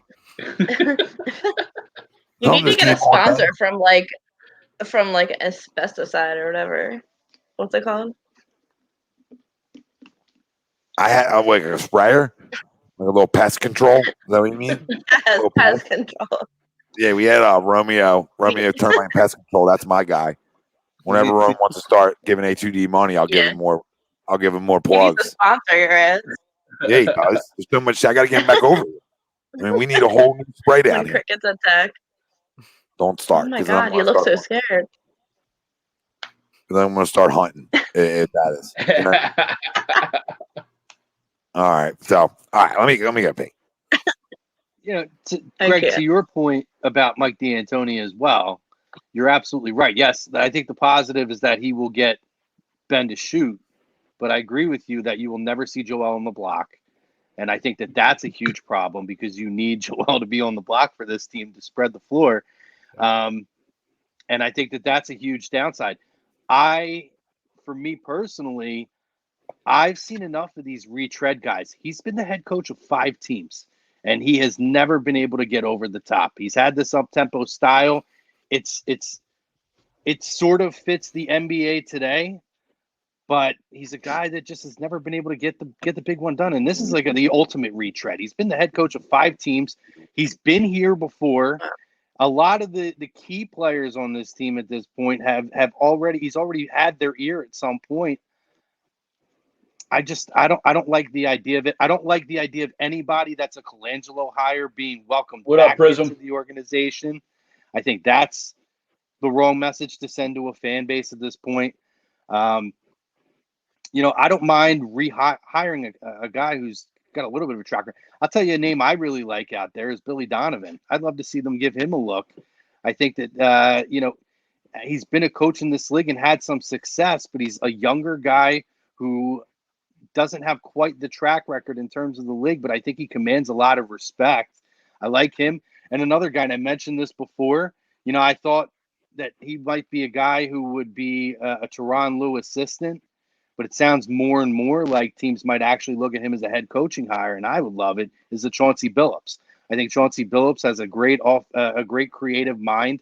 I think he's a guy who a lot of organizations have wanted to see or have wanted, but they've looked at him in an executive role, and he's turned that down and stayed with his television gig because he wants to eventually be a head coach. And I don't know. I look at him, and to me, that guy's the ultimate leader. He was when he played. I mean, he won with a team that was full of guys who were well-known players, but there was really no superstars on that team with Detroit. And they had a hell of a run in Detroit with him as their point guard. I love the idea if you can go out and get a guy like a Chauncey Billups to stand in there, and I think he absolutely would have there. And that's another guy I think that would get Ben to shoot a little bit. I hear Jason Kidd, a guy who was ran out of Milwaukee, and the team got better immediately, never looked back after he was ran out of Milwaukee with the same team. The only good thing about him, for some of these guys, you look at a Mike D'Antoni, you look at a Jason Kidd, the only good thing that I can really see is, they'll get Ben to shoot more. Well, I feel like any head coach at this point, I think if he respects any head coach enough, like a Chauncey Billups, or I think a Billy Donovan can be, if they want him to shoot, he'll shoot the basketball more. So I don't know. That's two names I would love to see in here. I no disrespect to Mike D'Antoni because he's had success in the regular season in this league, but I just think that there's a lot of wear and tear in those tires that I'm not willing to take a shot at taking a long-term road trip with. There's two things I want to because I agree with a lot of what you're saying. Billy Donovan kind of falls in the same category to me in a way with McMillan, the former Pacers coach who got fired. I love him too, by the way. I wish he wanted to coach this year. That would be my number one candidate. Because while they didn't have a ton of playoff success, and especially with Donovan, I could put that, especially with the really good OKC teams, the one constant or the one thing they both share, in my opinion, is that they got the most out of their role players per se, especially this year, with Billy Donovan and the OKC Thunder. He knows how to get the best out of young role players too. Same with McMillan, and going back to where we were talking a few minutes ago, efficiency. I believe they both show efficiency, especially with McMillan. Play hard, get the best out of his, the players that, and I feel like the word overachievers, that word gets thrown around a lot. But I think with these two, talking about the teams that they had, nothing incredibly flashy. And I'm just talking about this year. You could say that a lot with the Pacers over the last handful of years. I can't necessarily say that with the OKC Thunder when you talk about no flash, because up until this past season, you had the likes of Westbrook, Paul George, and even, going back to Durant and, and even Carmelo Anthony. So there was much more flash on OKC Thunder, but just with McMillan, for example, and he's not at the top of my, of my kind of coaching candidate list, but somebody I'd be fine with is McMillan because, like we've talked about before, where do we see the Sixers become the Sixers again in every aspect? It's in the fourth quarter, lack of adjustments, close coaching type moments to where a guy like, Nick Nurse, you look at obviously Brad Stevens. You have coaches to where, like, you look at the Raptors, perfect example. And I love Nick Nurse. You look at that roster. There's no way the friggin' Raptors without Kawhi Leonard should be going that far. Now, there's some good players. Siakam, obviously Lowry. You have Van Fleet. Some really good players. No superstars. There's no superstars. Identity. Exactly. It's identity. To where you're getting the most out of the guys that aren't supposed to be the best. You look at all the Brad Stevens teams, and I'm not talking about this year because, it looks like you've got a three-headed monster over there with obviously Tatum, Brown, and Kemba. But you look a couple years ago before Kyrie Irving went over there, again, the big superstar that they needed. You look when Tatum and Brown were just babies. Got the most out of role players. most out of guys that are coming off the bench, using your weapons to the best of your ability when it matters. So I think that's valuable, especially when you put that into a group that you do have two superstars that you need to teach some efficiency. Joel Embiid, learning what you do well and learning what you should pick and choose from. Because it's tough because there's not a lot Embiid doesn't do well, but there's some that he needs to improve on, obviously. Ben, obviously, he does a lot great, but being willing to get better things you're not so great at, obviously. And that goes everyone around him. So I agree completely with the Billy Donovan and also the McMillan point as well. Yeah, not bad names at all. Not bad names at all. No, absolutely. No, I didn't. And, Will said it in a group chat with us earlier, and I had the same thought. I mean, if you want 55 wins and an early exit in the playoffs, then let's go ahead and sign Mike D'Antonio. But doesn't that sound like exactly what we were just getting out of? Right? Yep. I mean, everybody said it, right? D'Antonio has done well in the regular season, gets you all excited, and then underachieves in the playoffs. You saw it with the Suns with Steve Nash and Amari Stoudemire and Sean Marion. They were all this hot run and gun, but we know that doesn't work in the playoffs, right? And that was my worry when he got signed here, with Colangelo, is he's going to try and make this more run and gun, and we didn't have it. Now, thankfully, he was only here about 6 months, so I'm not worried about his voice coming back if that was the choice. Okay. What I am worried about, though, is this current roster isn't constructed to run a system like he does, that he wants to, right? Joel is best when he's on the block. I have no problem with him shooting a couple. You know what I mean? That's part of his game. That's part of the current NBA. Everybody does it. I do not have any issue with him shooting, but he's going to go from 2-3 a game to 5-6 a game. And that's where the issue comes in, right, with this current roster. But plus, I don't think that we have the secondary players to go along with the Ben and Joe in some sort of like up-tempo type of offense, right? We don't have that knockdown shooter.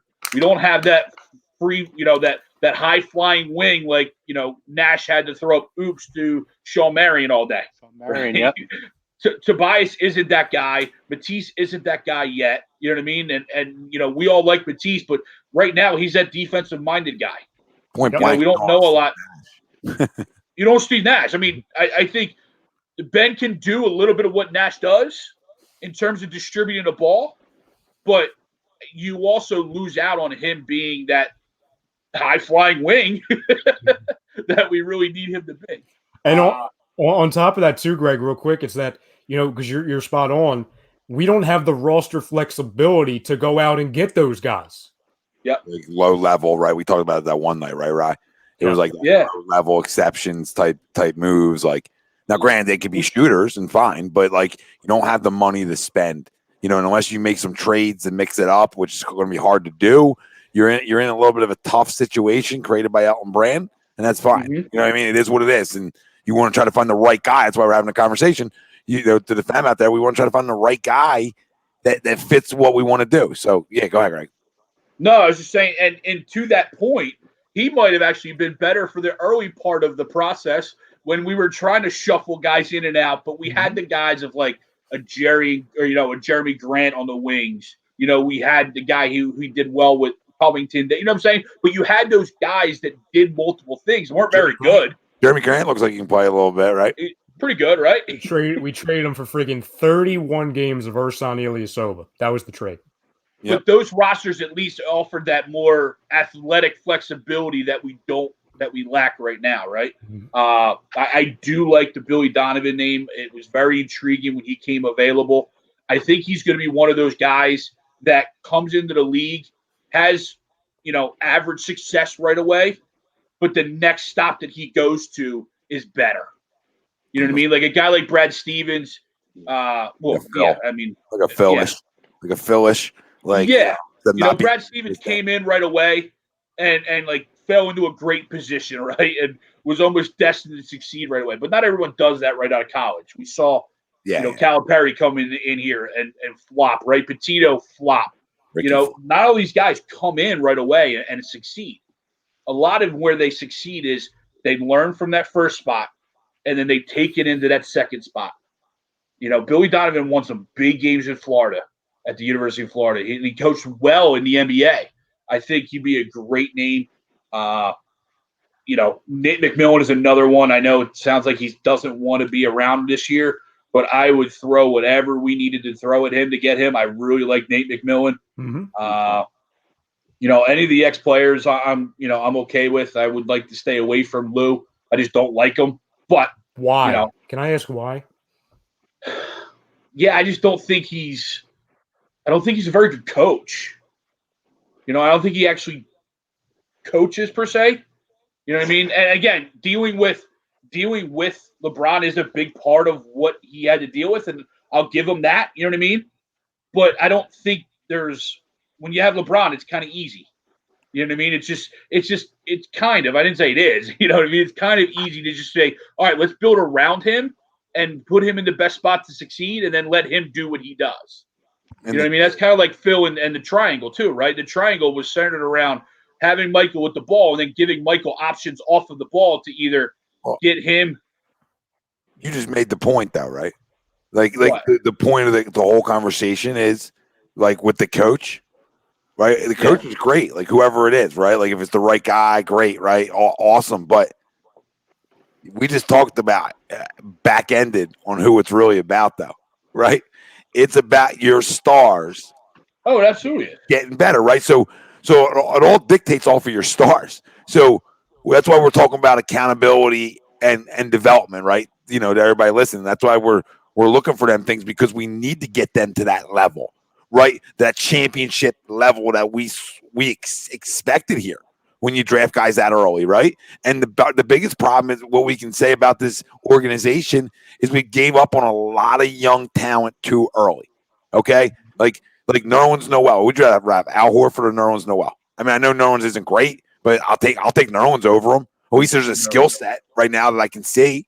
Right? Would you rather have A, B, or C over Jeremy Grant? I mean, I'll take Jeremy Grant off my bench. He can start for me if he has to. Like he can play. He's a good defender. Like you know what I mean. He can make shots at times. Like he's a good wing guy. Like I just don't understand it. And then this is what you leave yourself with. It's like every year when they had Joe and Ben, it's like every year they tried to put pieces around the win right now, right? Instead of just saying like, okay, let's grow a little bit with all these assets we've acquired over these years. So really, this whole thing comes down to a shot of the organization, and this could be a way for them to make up for it a little bit. But time will tell if these two continue to develop or not, right? I mean, I think Joe is what he is. If he's on the court, he's dominant. If he's not, he's not. You know what I mean? So, Greg, were you done? Because I'll give mine real quick. Essentially. No, essentially it was done. Yeah. Let me ask Greg one question for the last thing he said real quick. What up, Jay? You mentioned former players. Is there a former player or two that you have in mind that you would prefer over any others? You don't like Lou. Is there any you like? Yeah, I mean, I do like Jason Kidd. I know you're not high on him. I do like Jason Kidd. I like, almost like in baseball going with your catchers, right? Going with the field generals of a team, right? Jason Kidd. I wouldn't hate Chauncey. I would prefer to have – I think this team kind of seems like that we want to go with somebody with a little bit more experience. Because I think they're ready. I hope we're ready for that next step. And I want that guy to have the experience and take us over that next step. So, like, I wouldn't be running the broad for Chauncey, but I also wouldn't hate it. I would ideally love Chauncey to be in some sort of maybe a player development or a GM or even assistant role. Yeah. You know what I'm saying? I would love to be around. I don't know if I would be head over heels for a head coach, but I sure as heck wouldn't hate it. See, and that's my thing with Kidd, which is why I would lean towards a guy like a Chauncey Billups or maybe even a Lou. I don't know. I'm kind of soured on the Lou thing myself too. But the thing with Kidd is I just pulled this comment up because it brings up this guy. No, I'm just clicking. That's as great as Jason Kidd was as a player and as great of a point guard as he is, and I agree with you. I feel like when you look at baseball, a lot of the great managers were catchers. Or have catching or something where they were like a field general. Mm-hmm. I feel like there's a big reason why, and I mentioned it earlier, as soon as he left that Milwaukee team, it took off. And it's a lot of the same players that are there now. And B, a lot of that though is Giannis turned into Giannis. Yeah, he wasn't the 20th pick in their first round. Giannis became They still lost, guys. They lost. They haven't won a title. Like, they lost. They're out. Yeah, but they were like miserable with Kidd as the head coach. And then this other thing is, why haven't people been pining for him after the fact? Why isn't he at the top of coaching lists? Like, Mike D'Antoni is a higher candidate for most teams at this point than Jason Kidd is, if you read a lot of reports. That, to me, is very telling. Why is Tyronn Lue, despite the LeBron James critiques that he gets, that LeBron ran the team, why is he almost considered a more enticing coaching hire by multiple organizations than Jason Kidd? There has to be something to that. There has to be something there. And that alone, to me, is a major red flag that concerns me about Jason Kidd. Not wrong. Yeah. Not wrong at all. You look at, you look at that from Ryan Sandberg, right? All those years, to go back to baseball, Ryan Sandberg passed up by the Cubs all those times. And then we unfortunately took that chance, and we know how that worked out, right? So, no, you're definitely not wrong with that thought process and critiquing Kidd. Absolutely. Yeah, I'm looking. Like my thoughts on D'Antoni is like, he is what he is. We know what he is, right? But I would wonder if he would adjust his offense to Joel Embiid. Like, if he got hired here, is he going to adjust his offense to? Well, right now we can only say like a top 5 center in the league, right? Because he's not even an NBA on any All NBA team. So we can call him whatever it is, 4 whatever.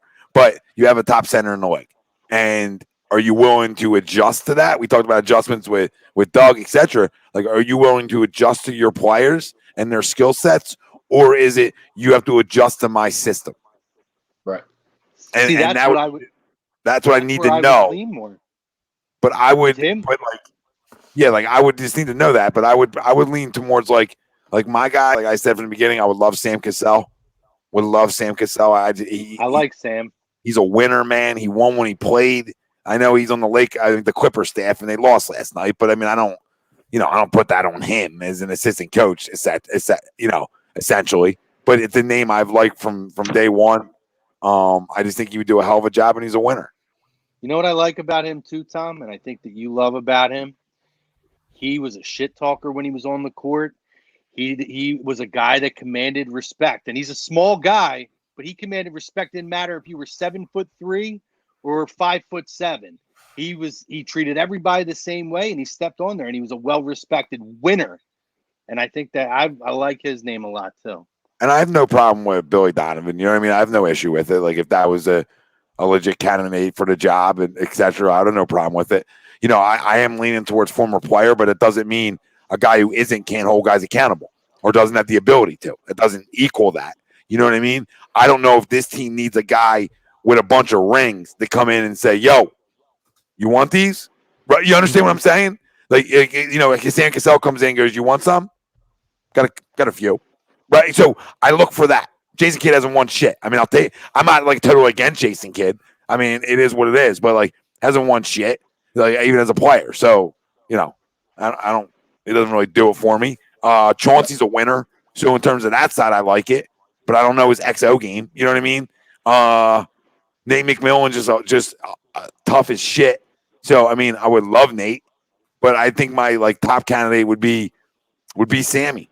And if it was Tyronn Lue, just to throw his name out there because you guys all did, I would say I don't love it, don't hate it. It's like lukewarm.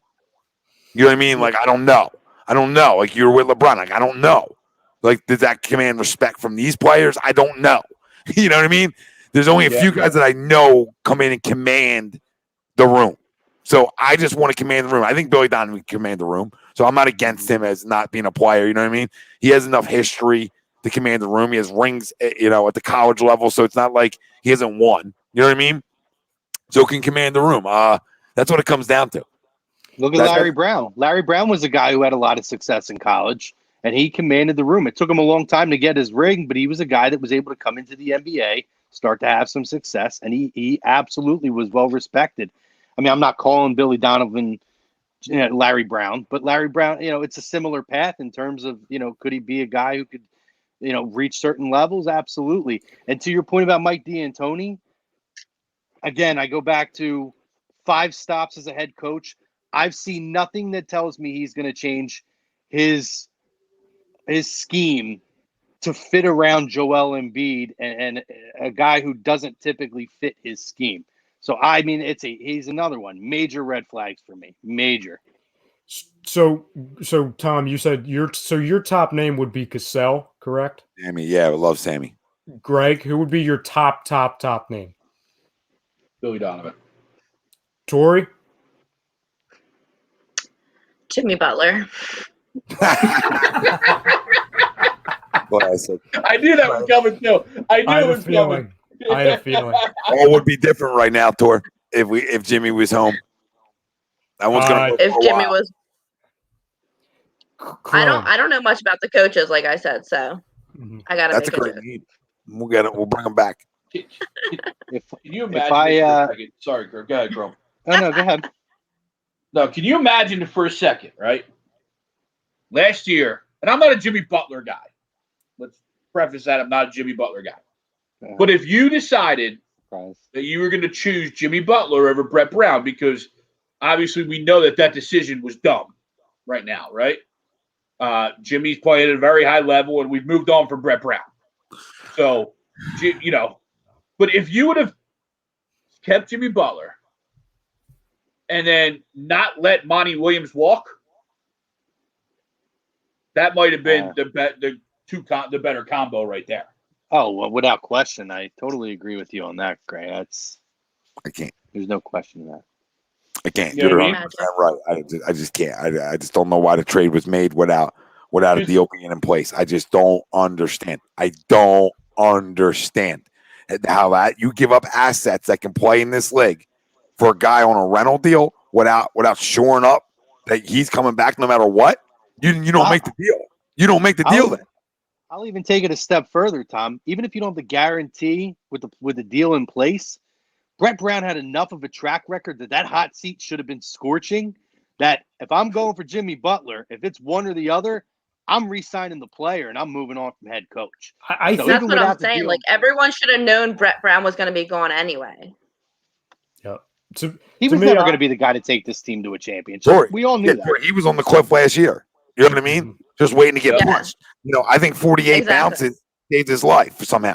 And I was fine with him coming back because I was under the impression Jimmy was too, right? So I'm like, you can bring back, run it back, right? That was our whole MO, run it back. But if it was him or Jimmy, it's Jimmy because if at most Brett Brown had the rest one more season to go, so. And we didn't get anybody good. We didn't even get one of their good players, like from Miami. You know what I mean? Like Josh Richardson was there. And what's amazing is people convinced me I would love him. What's amazing in hindsight is, for all intents and purposes, Jimmy Butler's the one that saved Brett Brown's job from the start. Jimmy Butler two shot clock violations. Two shot clock violations in crunch time didn't help my feelings after the game. But yeah, I agree with you. To me, I think, and Tom and we've kind of talked about this before. I think in their minds, there wasn't a shot in hell when they made those moves, Tobias, then Jimmy, or Jimmy, then Tobias, whatever order that came in, that they weren't winning that championship. They were so fixated that they were winning to where, and again, it goes back to the popular quote is, "Can we control him?" type thing.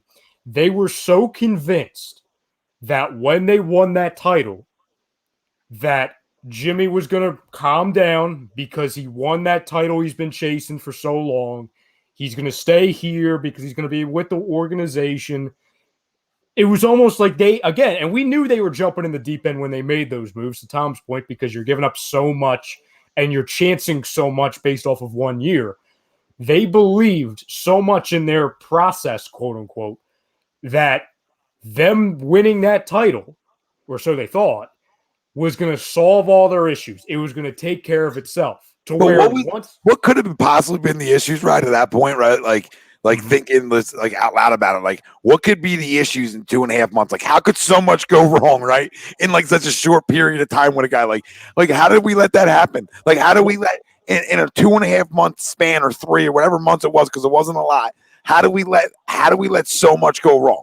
You know what I mean? Where it got to the point where a guy doesn't want to play on a team that was like a potential shot away from a game 7, right? Against the champs, right? So like how do we even let it get that far where it became like this control thing and maybe all these behind the closed door issues, right? So like we didn't just lose Jimmy Butler last year. We lost JJ Redick as well. And we lost 2 huge contributors to this basketball team that we saw up in playoff time, guys, that we saw like we didn't have that talent. And it was clear as day. There was none of that role player talent around Joe throughout these playoffs this year, at all. So there wasn't enough. So that it's all a mess. It's all a mess. Yeah, I mean, we were talking about it in the moment last year, or 2 seasons ago now that this past season's now over, that it was like watching a ticking time bomb. It really was, to where you're putting, and to answer your question, Tom, the reason why so much went wrong in such a short amount of time, it's an example of literally putting a player or a coach or a person, however you want to format it, from each separate phase of the freaking universe. You have a big man, and then you have a specimen who's also a big man that can fly down the court but won't shoot. Then you just have a flat out killer who's doesn't matter who he's going to piss off. He's just going to take the team and put him on his back. Then you have a coach who speaks a different language than the killer, that can't get the most out of his big man, who also can't stay in shape, who's also injured all the time. And then it was just all these ingredients that didn't make any sense. And the Sixers said, well, we're just going to out-talent you. Okay, well, that's good and fine, but when the talent, A, isn't healthy enough, B, can't play together, and to TTP's point, he's spot on. He said, no, they could. That was the thing, like in a small sample size. Remember, like they didn't have 2 years together either. Mm-hmm. They didn't even have like an off season together. They had nothing like that. So in reality, that's why we all said run it back, because you could go win it. You know what I mean? You had the talent to go win it. It wasn't a talent issue. Listen, no, the Clippers said it today, right? Or last night. They straight up said it. Like, listen, Lou Williams said, and I respect the hell out of Lou in terms of like if he's going to be honest or not, right?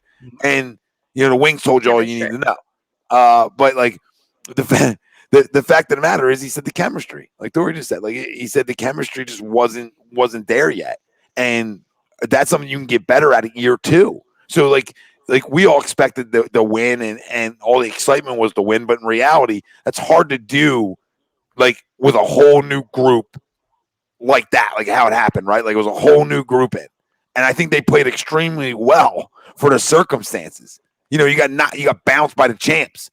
You know what I mean? So that's why we all sat here and said run it back, and we were like, all right, if we bring Brett back, whatever, we're bringing all these guys back. That's how we thought. Right? Like, I don't think anybody thought at that moment when we lost that anybody was leaving. Maybe JJ. Maybe JJ. We didn't think anybody else was leaving. Well, you know what's funny? I thought the one guy I thought was leaving was Tobias. That's the one guy I thought was leaving. But you couldn't even do that because you traded Landry for him. So you had to. We all sat here afterwards and said, okay, you're going to max both. Mm-hmm. Yep. What happened? The guy took less money. The guy took less money to leave you. I fire Brett. The second I get a sniff of that, I fire Brett because my job's on the line, Elton. So if I lose talent, my job's on the line. And talent wins in this league, baby. I don't give a shit who your head coach is half the time. Talent wins. All right? So what I do is say, okay, sorry, Brett. Time's up. We made a mistake. You're gone. Right? Jimmy, who do you want? That's how it's done. You're the ass on the line, Elton. So if you don't keep him, now look what you got. You gave up Rocco, who can play. Right? We're not big Rocco guys here, but he can play, right? And you give up Dario, who can play. So they wouldn't be better than nothing. Well, I think the big thing that the big telling thing too, and this, part of this is based off of what Jimmy said, but again, I always take that with a grain of salt, especially when he's on a podcast. But he hates everybody that's not his teammate anymore, besides Joe. Exactly. Besides Joe. and JJ. I don't know why he's not here because of his relationship with Joe. Like that to me, like their like little love affair should have been should have been enough to keep him. That's what confuses me. But go ahead. It's twofold, and I'm glad you said that. It's because number one, and we were kind of wondering, and it goes to the back-to-back shot clock violations, in Game 7. But we were kind of confused with it in the time. I remember because we talked about it. The willingness and the decision to literally change your offense in the middle of the playoffs. You win that Nets series. Ben Simmons dominating after he had that awful Game 1. He put Jared Dudley and that entire Nets team in his back pocket. Becomes a grown-up. And Brett says once Joel Embiid comes back, oh, no, we're going to do this. We're going to go iso ball Jimmy with a side of Joe. And we're going to take Ben Simmons out of the offense.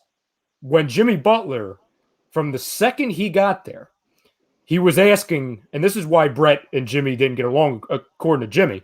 And according to, we've talked to people, that are, beat writers and stuff in the past. I know we've talked about it on this station, that it was always a chemistry thing and a communication thing between those two, Brett and Jimmy, about changing the offense. And then to your question, Tom, how could we let Jimmy go when Joe and Jimmy were so close? Because it wasn't just a Jimmy versus Brett thing. It was a Jimmy versus Brett and Ben thing. Oh, I know what it was. It's just I just don't know how we allow that to happen, because then you get rid of Brett, and I think Jimmy and Ben would have been fine together, because Ben's a pass first guy, right? And there's no way you don't want. There's no way that there's players in the league that don't want to play with a guy like him. Like, he's not selfish in terms of like shooting too much, right? Like, that's actually a problem. But he's not selfish. He's not that kind of guy. He's a distributor. He's a playmaker, right? So he's not going to take touches from you, essentially. So, like, to me, like, it really just is the Brett thing. Like, if you get Brett out, Jimmy will find a way to play with Ben with no problem.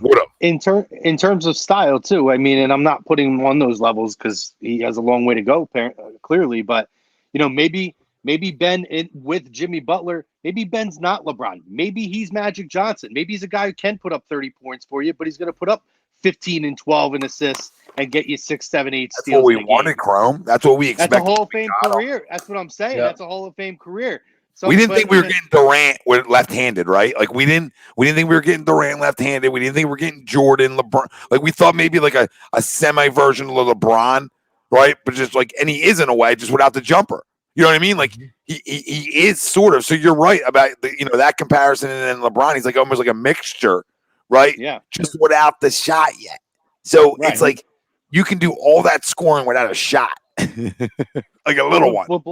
What blows my mind is, this is where, and I almost wonder how much of a yes man that Elton might be, and how much of this is Joshua Howard and his loyalty to Brett, because I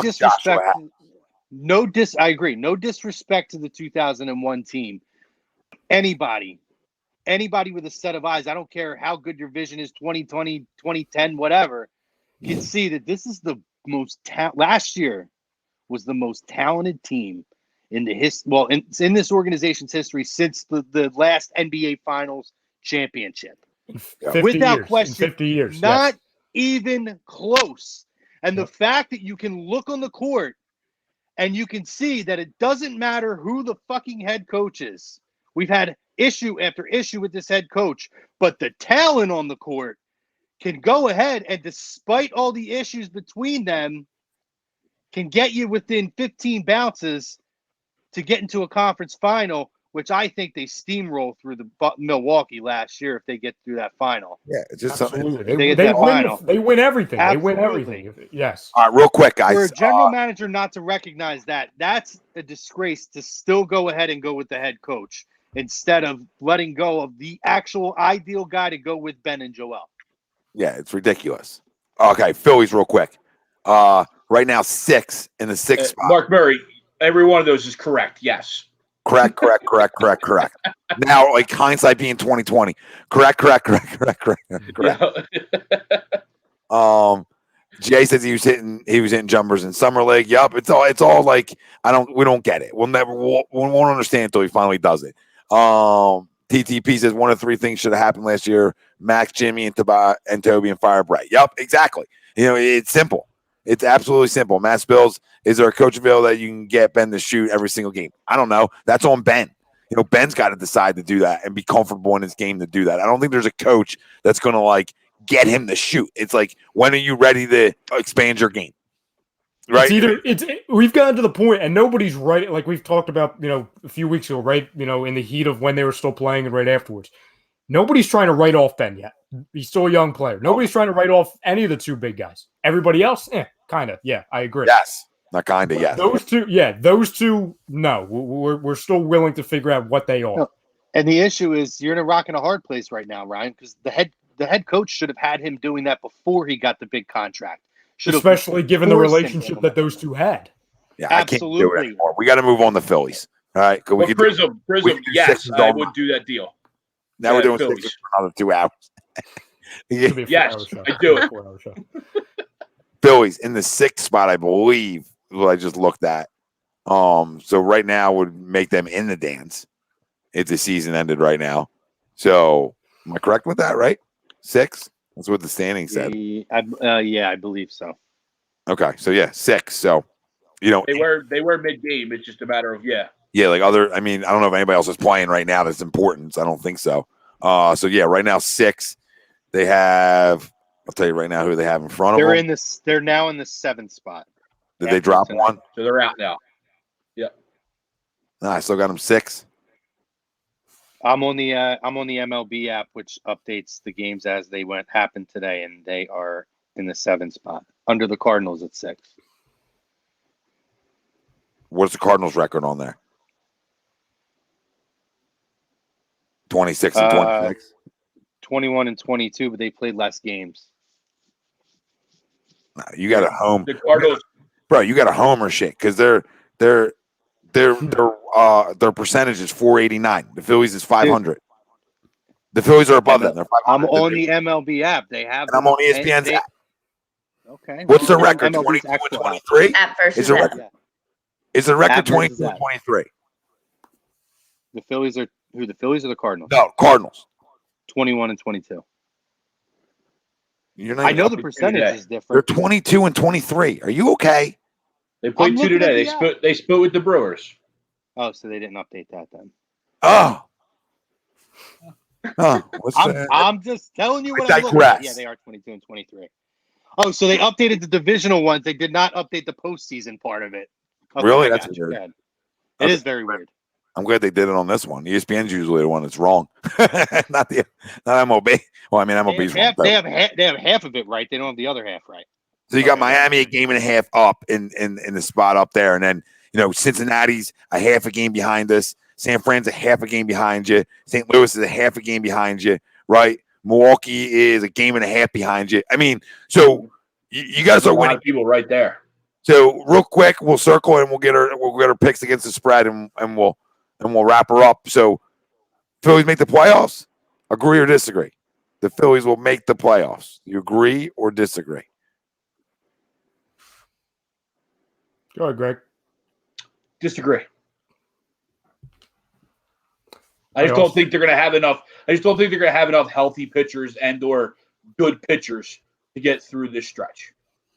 Yeah, I also disagree funny enough, for the same reasons as Greg. Yeah, I also disagree. I just think that the bullpen is there's too many issues in the bullpen, and Bryce isn't hitting. And I don't know if there's going to be enough time for him to turn that around, and that's a major factor. So, and no Reese. No Reese. Should have never said that, Chris. Or JT. Should have never said that. I disagree too. Because the pitching, obviously, no Reese. Bryce isn't hitting. JT should be back. I don't know when, but shortly. This side, Jonathan Lucroy. Was good. Riveting. Tori's going deeper and dark in that hole. I'm finally showing my true colors. I wish I was in my 20s, Mark. That shit is a compliment. I agree. I think they make it. It's expanded. It's not like there's great teams playing great baseball behind them. You know what I mean? It's not like I'll give you that. So it's just like I think they get in. I hope they get in. I hope Bryce gets hot. He needs to get hot right now. Like immediately, Bryce Harper needs to start hitting for this team to win. It's a freaking joke that it's this much of a struggle, like to get out of it, like this much of a struggle. Like he's too good of a player to go in these kinds of big time funks, and I'm freaking sick of it. Okay, so he needs to wake up, stop getting free passes, and start carrying his baseball team for a little bit. Okay, need it. I think the issue, Tom, is that I don't think they're going to jump anybody. And I just think Milwaukee is a better, more well-rounded team. That I think they will jump St. Louis. They will jump the Phillies. I think that Milwaukee is going to be the team that's going to sneak in and bump all those teams back. But the Phillies will still be in now because then they'd be in the 7. Right? Who's the other team? Aren't they going? Who are the other teams? Isn't it 8-8? Yeah, I mean, right? Is it 8-8? Yeah. So, I mean, it's tough not to get in. It is tough not to get in. Like, I mean, you got to really play like you've been playing all year, which is just blowing games. I don't think San Francisco is going to jump them. I mean, I could see Cincinnati. Cincinnati's got a pretty good team. Listen, I will. Imagine I said that earlier. 7 and we were 8. Oh my God! It was like San Fran was 7 and we were San Fran was 8 and we were 9 and we were like the one out from San Fran. This city would burn to the ground over this coconut piece of shit. I couldn't even deal with it. It's just so bizarre because the season just started and already there's a team that's clinched a playoff berth. It's just such a bizarre year. Of course it is, but it's still fun. We have it back. You know what I mean? Oh, for sure. Yeah, but definitely weird. Definitely different for sure. You guys want to get into your some picks against the spread? Yes, sir. I think everybody said that. So I was the only one who agreed, and it's just agreed because like so many teams make it.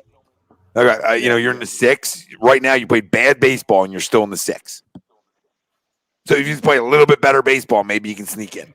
I do have one question, and I'm quick. I hope this doesn't cause us to actually go 4 hours, but I've been meaning to ask this for a while, and at first it might seem like a stupid question because we all want the Phillies to win, but it kind of revisits what you guys there was a Sunday show you guys were talking about it around this time last year with Gabe Kapler. But I'm going to kind of put not Girardi in this because he's not getting fired, but with Klintak. Would you almost rather, knowing kind of that we have a very low ceiling, would you rather them miss out on the playoffs, resulting in Klintak getting fired, aside from them getting in, limping in, and because, they're a playoff team, how can we fire them? He stays. Yes, as in what, Greg? I'd rather lose the playoff berth to make sure if Klintak gets fired instead of having any glimmer of this is a very well put together baseball team. Freaking asinine. And that's fine. It's asinine. I know you crush me. You crush me about this all the time, and I understand it, and I completely get your point, and that's fine. But yes, I will absolutely, in order to make sure that he gets fired, I will take that. I don't think. Listen, I'm always rooting for playoff appearances, right? Like at some point, I don't care if I hate the general manager more than anything in the world. Like I can hate Matt Klintak more than anything in the world, right? Like, and I do not like Matt Klintak, but I don't want to lose despite him.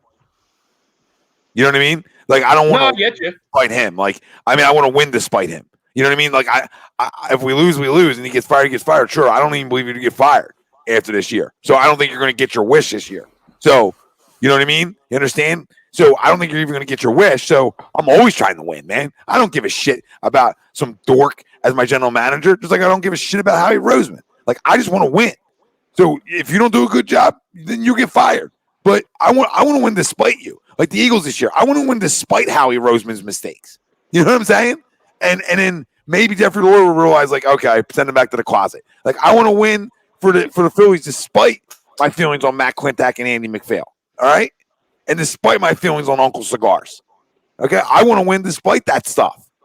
I want to win despite Bryce Harper flat out stinking, all right? I want to win despite that stuff. So I don't get caught up in I want to lose because I want somebody fired. I always want to win. No, that's all I have for that. I just want to win. No, you're fine. I get it. You know what I mean? I get it. I understand your hatred. Trust me, because I don't hate many guys, and I freaking hate Matt Klintak with a passion. Now, Mickey Moniak can play. I won't hate Matt Klintak as much, but I still hate him. No, never a good thing when your first option to play is being a pinch runner. Stop, Greg. You give him a little taste. Grow up. No, and I Tom, to your credit earlier that you were talking about track records and this and that track record of mismanagement for Klintak doesn't go away, even if they succeed at this point. I think it'll be well-known common knowledge that team succeeded despite him. So absolutely, you want to continue to see them to win. And if they have a shot, get in. Especially with MLB playoffs, guys, anything can happen in MLB. We've seen it happen. The best team rarely wins. So all they got to do is the get Nationals. in. Nobody would have thought the Nationals would have won it, and they just barely got in, and you saw it happen. 2011. Are you kidding? Are we doing that? What? What did he say? 2011. He had to drop the 2011 on us. Yeah, fuck Cliff Lee. So Agree there. What the hell was that man? What the hell was I just saying? Picks against the spread. Picks against the spread. Before that, I was just about to say something, and then 2011 happened. Oh my God, what was it? Somebody say what I was going to say. It was probably Phillies related, but like if you don't sign Raul Muto, then you just give up Sixto Sanchez and Jorge Alfaro for nothing. So that could be an indictment on you, right? So Sixto is probably going to win Rookie of the Year at this point too. That would be one of the worst trades in organizational history. And Jorge can play. I always said Jorge can play. Yep. And and I get it. You always make that deal for JT. You always do. Proven talent. You always make that damn deal. But Jorge proved that he could play. But I'm fine with it because we didn't know what Sixto was yet. So I'm fine with it. But you got to sign him now. Like, you got to sign him. This is a joke of an organization. And if he doesn't sign him, I don't know how he's fired. Like, I don't know how he's not fired. So even if you go to the playoffs, if he doesn't sign him, he still could get fired. Yeah, like I hear you, Greg. And, there's only one guy in the history of Philadelphia sports that I hate more than Matt Klintak, and that's Brian Colangelo. But to Tom's point, and like I've said before, even if they don't get in, okay, I mean, hell, it took the Phillies a month and a half to realize they needed to fire Kapler. Like, I don't trust them enough to fire Klintak even if they don't make it. If they've hung on to him for this long, what makes me think, one more year where they miss the playoffs and they just barely miss it like they have the last handful of years? What makes me think this is going to be the it's all been lies, right? Because it's all been lies. They told us we were ready to win by now. They said we were going to be competing by now, right? That's what the trade told us. When you sign JT and you trade away your future, your biggest asset, and Jorge Alfaro, who they told us, hey, we think he's going to be really special, and you trade him to a division rival for a guy who's going to be at minimum, he's going, as far as guaranteed, he's going to be here for 2 seasons. Then they crawl back in their freaking shell last year because, in the words of Andy McPhail, if we do, we do, we don't, we don't. And then this year, same deal. We're not going to go over the luxury tax if we don't feel like we need to win or we can win. Then why'd you give away our biggest names for a guy who we have no idea how we're going to sign him or even if we're going to re-sign him? It's ridiculous. No, it's a circus. Yeah, and I think the excuses are already built in anyway. So, win or lose this season, it's not going to make a difference. They're going to give the whole, it was an unusual year with COVID and this and that, and we're going to roll it back and give them until next year anyway. So I don't think, no matter what happens with this team this year, as telling as I think it is, and I think you guys obviously know that, we talk about it all the time, seeing the flaws in the pitching staff that has been Klintak's absolute kryptonite as a general manager. I think that the excuses are already built in, and they're 100% bringing him back next year. Yeah, and they already been built. But I'll give them one thing. It looks like Al can play. That's one thing down. Now, can Hazley play good? Is Hazley an everyday guy? We got to find out. You got to sort of let that happen. And then we got to find out what Mickey is. I mean, that really determines, right? Like that and Medina, we got to know what them guys are, and Spencer Howard, like that determines him staying or not too, right? Like if he hits on them guys, then he gets probably a longer leash. If them guys play, then guess what? Bye-bye, girl. And I don't think I'm overselling this. In a way, I believe not only does that determine what he's doing and his outlook, it could determine the next 5 freaking years of this organization. Because it might not. It doesn't. No. You're right, because it absolutely determines the next 5 years of this organization because you signed the guy to a massive deal. So it absolutely we don't have the roster flexibility like to go 1-5 out of those guys. If Bohm's the only one that hits and the other 2 suck and the other 2 are just guys, then what are we doing? Because we don't have the flexibility to go out and get 2 more studs of pitching or a guy to replace McCutchen because, he's not going to be around for much longer. And then if we can't sign JT, I mean,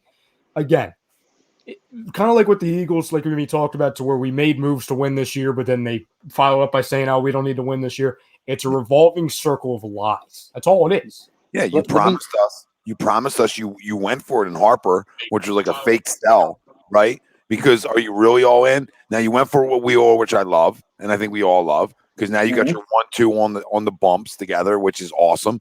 You didn't address your bullpen this offseason, right? Which doesn't tell me you're ready to win. Okay, you came in with a bunch of names that we never heard of, and then you had to go panic mode. Okay, so that's an indictment on you. Now, like, we'll give credit where credit's due. Like Bryson Scott, when he comes up, right? Like when the day he comes up, can he play? Because I mean, that's going to determine the direction you're going forward. Is Didi your shortstop next year?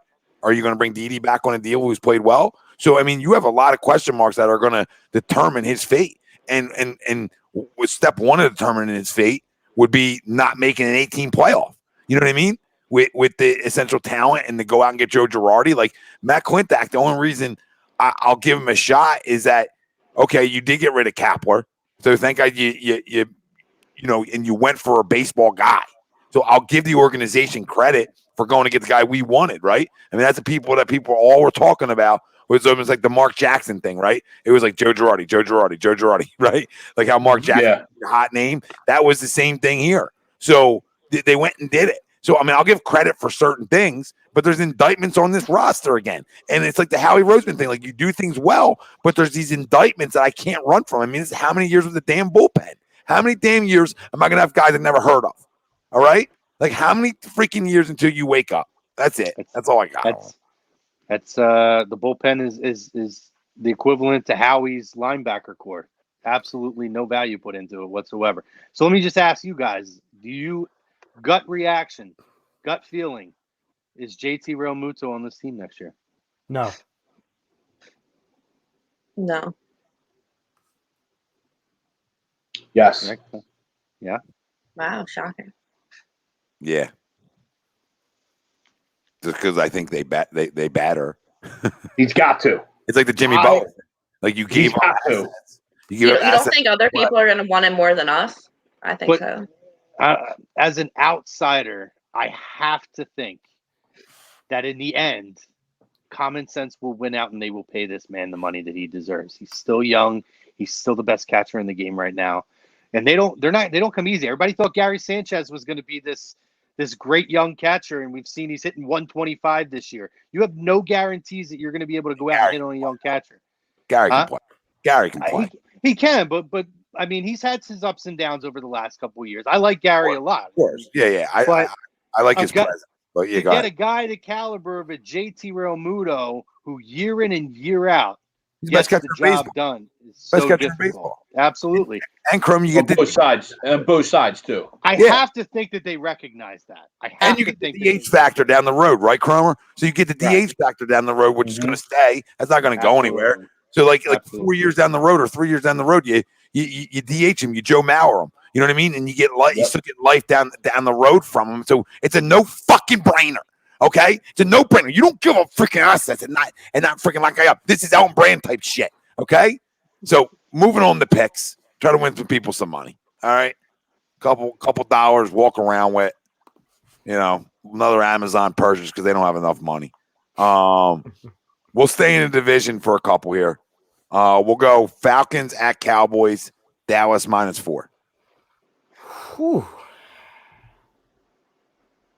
Both Cowboys. Yeah, Cowboys. Falcons. Ooh. I hate for the Cowboys. big time injuries on the defense side of the football. Give me, give me the Falcons in this one for some reason. I'll take the Falcons minus the 4. Maybe they cover, lose still, but I feel like they cover that game. That's going to be a tight one, I think. Should be a tight one, but we'll see. Okay, Giants. We'll stay inside the division again here. Giants at the Bears. The Bears given 5.5. The Bears.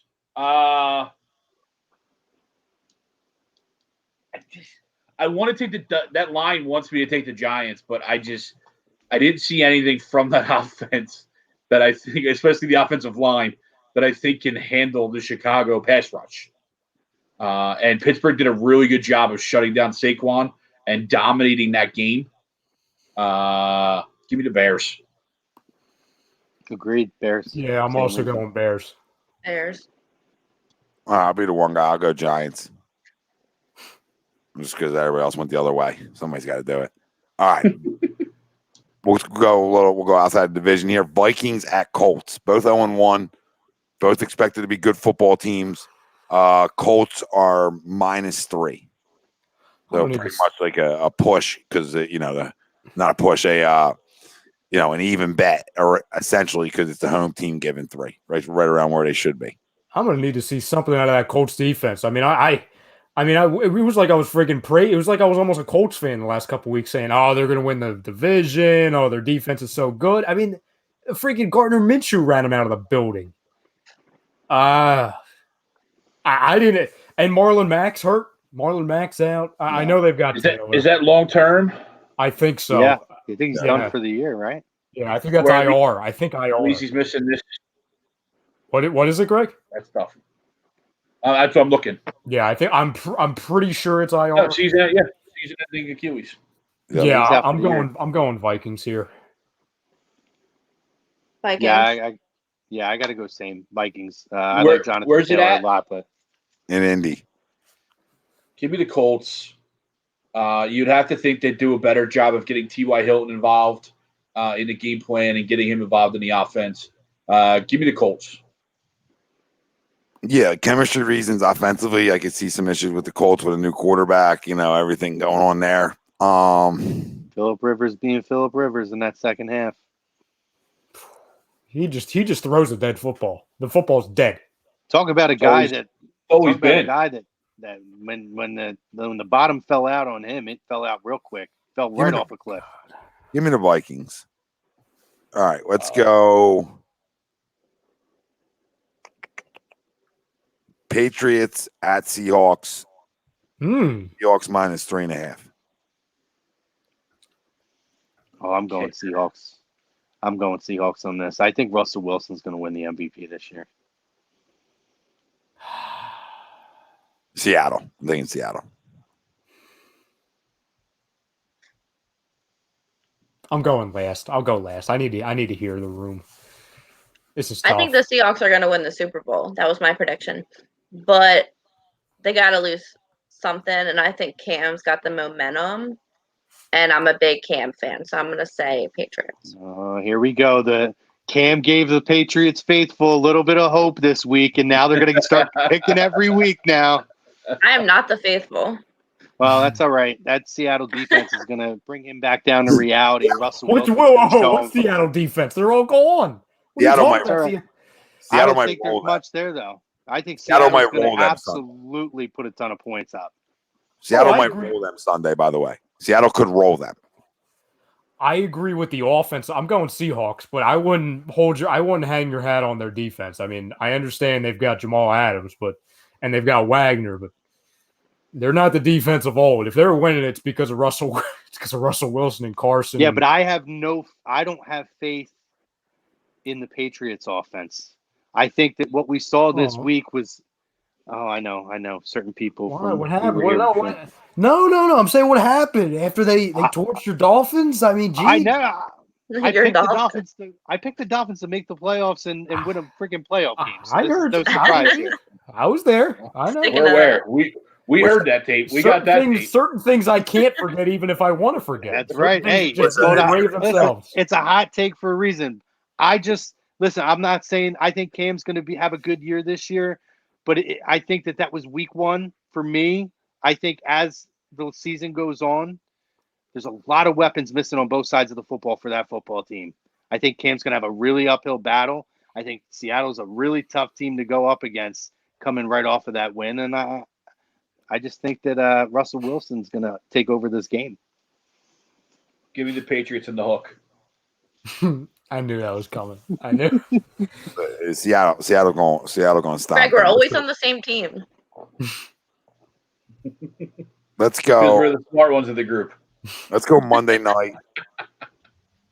Monday night, Saints at Raiders.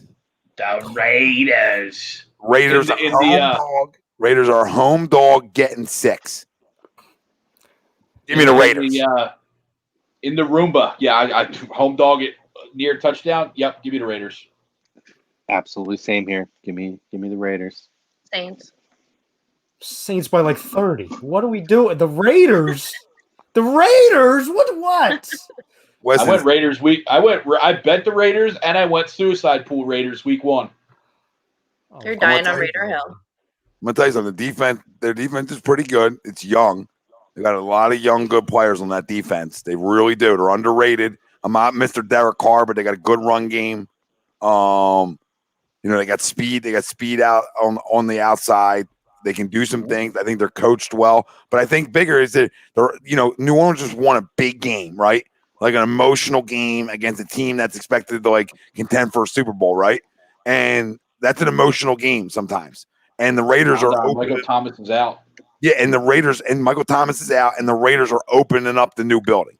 Like I just gotta, even though nobody's there, I just gotta feel like that brings some energy, almost like the Rams, right? Almost like the Rams had that little energy. Mm-hmm. I feel like it's gonna bring some energy, and I think they, even if they lose, that 6 is a lot. 6 is a lot for a home dog. That's why I'm taking them. Agreed. Not saying they're gonna win. You know what I mean? Like when I'm taking them at 6, I'm not saying they're gonna win. Yeah. They're just gonna cover that shit. So let's go. I got another one on here. Ravens at Texans. Okay, another home dog. Baltimore giving 7. I mean, we think it's bad here in Philadelphia. Imagine being a Texans fan and opening up with Chiefs and the friggin' Ravens. Gross. Give me the Ravens. I'm going Ravens too. Yeah, Ravens. Pray for Deshaun Watson. Yeah. I'm gonna go to the Texans here because I could just see some garbage down the stretch here, and they can cover that. So I'm gonna go Texans here. Yeah, this was a tough one because they're getting another home dog getting 7. You expect there to be some, you expect the Texans to score some points, right? A little bit, but the Ravens are a damn good football team. It's almost hard not to take them, even though they're giving 7. But part of me just likes getting the points sometimes in situations like that, especially for a home team. Now, granted, there's no fans, but you're still sleeping in your own bed and shit. So, and I think even last week, Tom, coming off of the Kansas City game, you saw that the Texans made a push at garbage time last week. I could see the same thing exactly this week. They go down big, but they end up picking up some touchdowns late in the game. Yeah, they're down 10. They score a late touch. We're like 7 is a lot. It's a lot. I mean, I can see the Ravens winning by 21, Matt Spills. You know what I mean? So you say 13. I'm not saying take my picks. I can see them. They get stomped there. They get stomped. I'm trying to see if there's any other. I'll cater to Chrome on. We'll go 2 more, but I'll cater to Chrome on this one. Bills at Dolphins. Buffalo, another home dog. A lot of home dogs. Buffalo giving 5.5. What? How is Buffalo a home dog? No, Miami's home. Miami's home dog. Buffalo's giving. Oh, I see. I understand. I was going to say, what the hell's going on? 5.5 points. Miami. I didn't think Ralph was here this week. We doing this?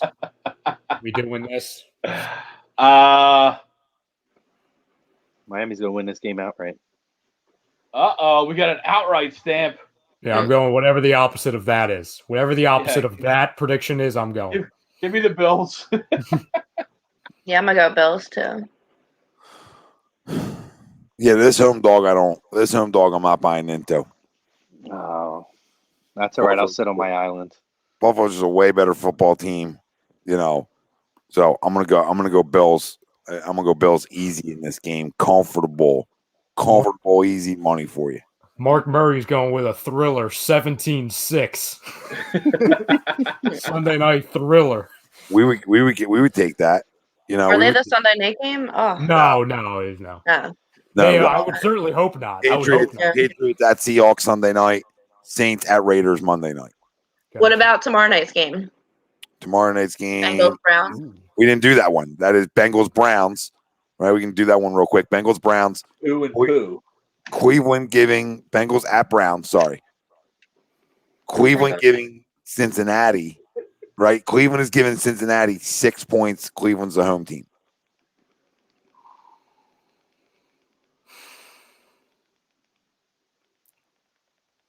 I love Burrow, but I'm gonna say with 6 points, I'll go Browns. So you're giving 6. They're giving the Browns 6. No, the Browns are giving the Bengals. Oh, never mind. That's why everybody froze. I'm gonna go Browns here. Bengals. It's tough for the Browns to give anybody 6, but I hear you. It is. I've got to think that are we really going to do this again with the Browns? I can't believe that. They put up 6 last week. I'm going Browns win, but I'm taking the Bengals. Gotcha. Yeah. Sorry, I zoned out. Is it in Cincy or in Cleveland? In Cleveland. Give me the Browns. The problem is like the Browns defense is supposed to be good and they got shredded up. Yeah. So it's like it's tough to be confident in that, but I'll go Browns. Browns are covering this game. They'll win handily, and then they'll be the talk of the town for a second. All overreaction shit. I just don't think Cincinnati's any good yet. They need time. They're gonna need more picks. You know what I mean? They're just not that Cleveland is, but Cincinnati's like right where they should be. It's just to lose a lot of games. I'm rooting for the Bengals. I'm rooting for a real big emotional victory. Joe Burrow, big win. That way, week 3 comes, a little emotional hangover. Come right over to Philly, or do we go to them? Doesn't matter, no fans. But kind of an emotional hangover. Play us, it'll be fine. I don't need them getting fired up. They're here. Or just lose and continue to play bad football. You know what I mean? That too. I'll take that. That's fun. But if they lose 2 in a row, like the odds are they're gonna have to win, and I don't like that. I hear you. So. Or do. When you're a bad team, you don't necessarily play by those same odds. Are they a bad team though? Bengals? Yeah, I'm kind of like a little Joe Burrow high. Sorry. Yeah, I just don't think he does it yet. It just takes time for youngsters. But who knows? He can figure it out fast. He could always figure it out fast. Yeah. He did put him in the spot to at least tie the game. Yeah, no, he didn't look. They should have won that game. Absolutely. So it's not a bad pick if you take the Bengals. Yeah. Yeah, no. They should at least compete, right? So, you got that. All right, so last one, and we already gave our predictions, but, we'll just tie it into the betting world. Rams at Eagles. Eagles -1. Give me the Birds. +1. Eagles are -1. Oh, okay. Rams. Yeah, I'm going Eagles by 2. Eagles by 4. Jerome, is there something on your ceiling? No, I'm thinking. Oh, he was looking straight up in the air. I'm like, what's going on over there? Well, there should be no thought because you said you picked the Eagles tomorrow night. Yeah, but at -1, you might as well take the Eagles. But as the night's going on, I don't know how confident I am now. You know what? Wow. I took him down. We did it, Tor. Yes. I got a show tomorrow. I'll give mine for this one tomorrow. I'm gonna push on this one. He's gonna do that Kirk Herbstreit college game day. I'm calling the game. I can't give my prediction. Yeah. Mark, I agree with you. Howie Long. On the other one.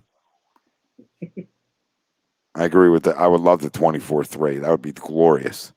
That'd be glorious. I mean, I don't know if I agree with that's going to happen, but I agree that would be glorious. It'd be a great time. I think we'd all buy into that.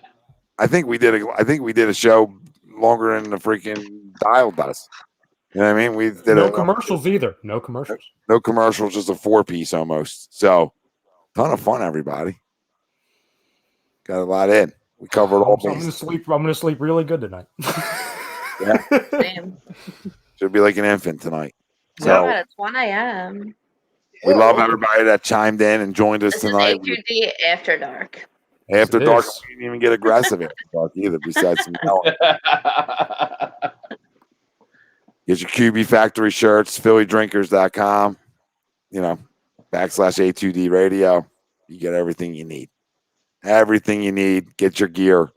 I might fall asleep on air getting to that point of the night. But we like to thank all the doc. Got to make him yours. That's Dr. Paul Vidal, Specialized Physical Therapy, LLC, Burlington, Cherry Hill, Princeton locations. Find them on the web, specializedphysicaltherapy.com. As well as if you're watching still, you're late night with us. We'd love for you to like, subscribe, follow, tell your friends, tell your family, tell everybody the takeover's here. We ain't going nowhere. We've been here for a while. And even tonight, we've been here for a while. So, with that being said, for Tom Arnone, I don't even know if that's my name anymore. Ryan Brodo, Greg Milakovic, Michael Chromiak coming in hot. The tag team with Frank Vespi, and Tori. And I have no last name. I don't even give you your last name. It's too much. It's too much. I got to say it 25 times. You know what I've dealt with interviews? You know what I dealt with interviews? Here. All right. Uchina. There'll be your DMs will be lighting up in no time as soon as he starts giving your full name out. Oh yeah. Yeah, I'm like, is this right? I'll say it 5 times the voice audio. So like, did I say it right? And then you have to come back, sound it out for me. Love to have you, Mark. Yeah, appreciate you, Mark. I appreciate everybody that chimed in tonight. We appreciate them. Now it's time to go to bed. We told you we put you to sleep. Chrome, look at Chrome. I mean, I'm tired of seeing you better cover that Cardinals friggin' jersey. You need to cover that. It's not much better though. The QB Factory. Who wants to see that? I'm tired of seeing Jalen Hurts. Honestly, I'm saying like. No. I'm afraid that was a mistake on our end. Trick play this Sunday. We'll create a controversy. I mean, he didn't even dress game 1. I mean, what the freak? Yeah. Is he gonna be on the sideline? Yeah, I bet you a guard would have dressed week 1. But I digress. The next 5 picks would have all dressed and played game 1. Yep. Just going to throw that out there. Next 5 picks all would have been relevant. Absolutely. Unreal. But who are we? Unreal. Just bedtime whispers at this point. Hello, Tristan. Goodbye, Tristan. Welcome back, Tristan. Oh, what's up, brother? You woke back Good up? Morning. Good morning. Little walk to the fridge. Little fridge walk. Love a fridge walk late night. Love a fridge walk. So I was just getting ready to make some breakfast. Just wanted some scrambled. Little sunny side. And I think they're going to cut us off in 4 hours anyway. So dial, shove this up your ass. Everybody else that thinks they can talk, we try to tell you. You know what I mean? We'll freaking out talk you. We could have did this for 6. Okay? Could have got into the whole national scene. All right? We could have just kept going. So tell your friends that. What are we doing? Sleeping. We're about to go to sleep. We're talking sports now. Now it's bedtime. You can go back. You can listen. We're everywhere. Everywhere you get your podcasts. Obviously, YouTube, Facebook, Twitter. It stays up everywhere. Our shows are there. You can watch them on any platform, anytime. It's a great thing. That's why. Wardrobe change. I should have did it live on air. Showed you guys the goods. Ooh, that's the after hours. Andy's snacking. I love it. I'm snacking. Chrome. Fluffy talk. Don't worry, Chrome. FWO. We've got that covered. It's fine. I know. I already saw that one the other night. Yeah. Oh, there we go. Love you, Tristan. Love you, Prism. Appreciate you all. Everybody, Mark. Everybody that time. Bobby Eagles. Man, you guys are the best. Mark Murray. TTP. Woo. Great. Fucking great family. Matt Spills was in here. And I know, listen, Don, there's a million guys. There's a million comments, and we try to get to all of them and at least flash them so we see them and, keep rocking. So at this point, I don't know what the hell I'm talking about. So we out. Oh, my God. Who's that? Just us? Yes. We're tapping out. Yeah, we're tapping out. Cool. Yeah, tapped. Yeah.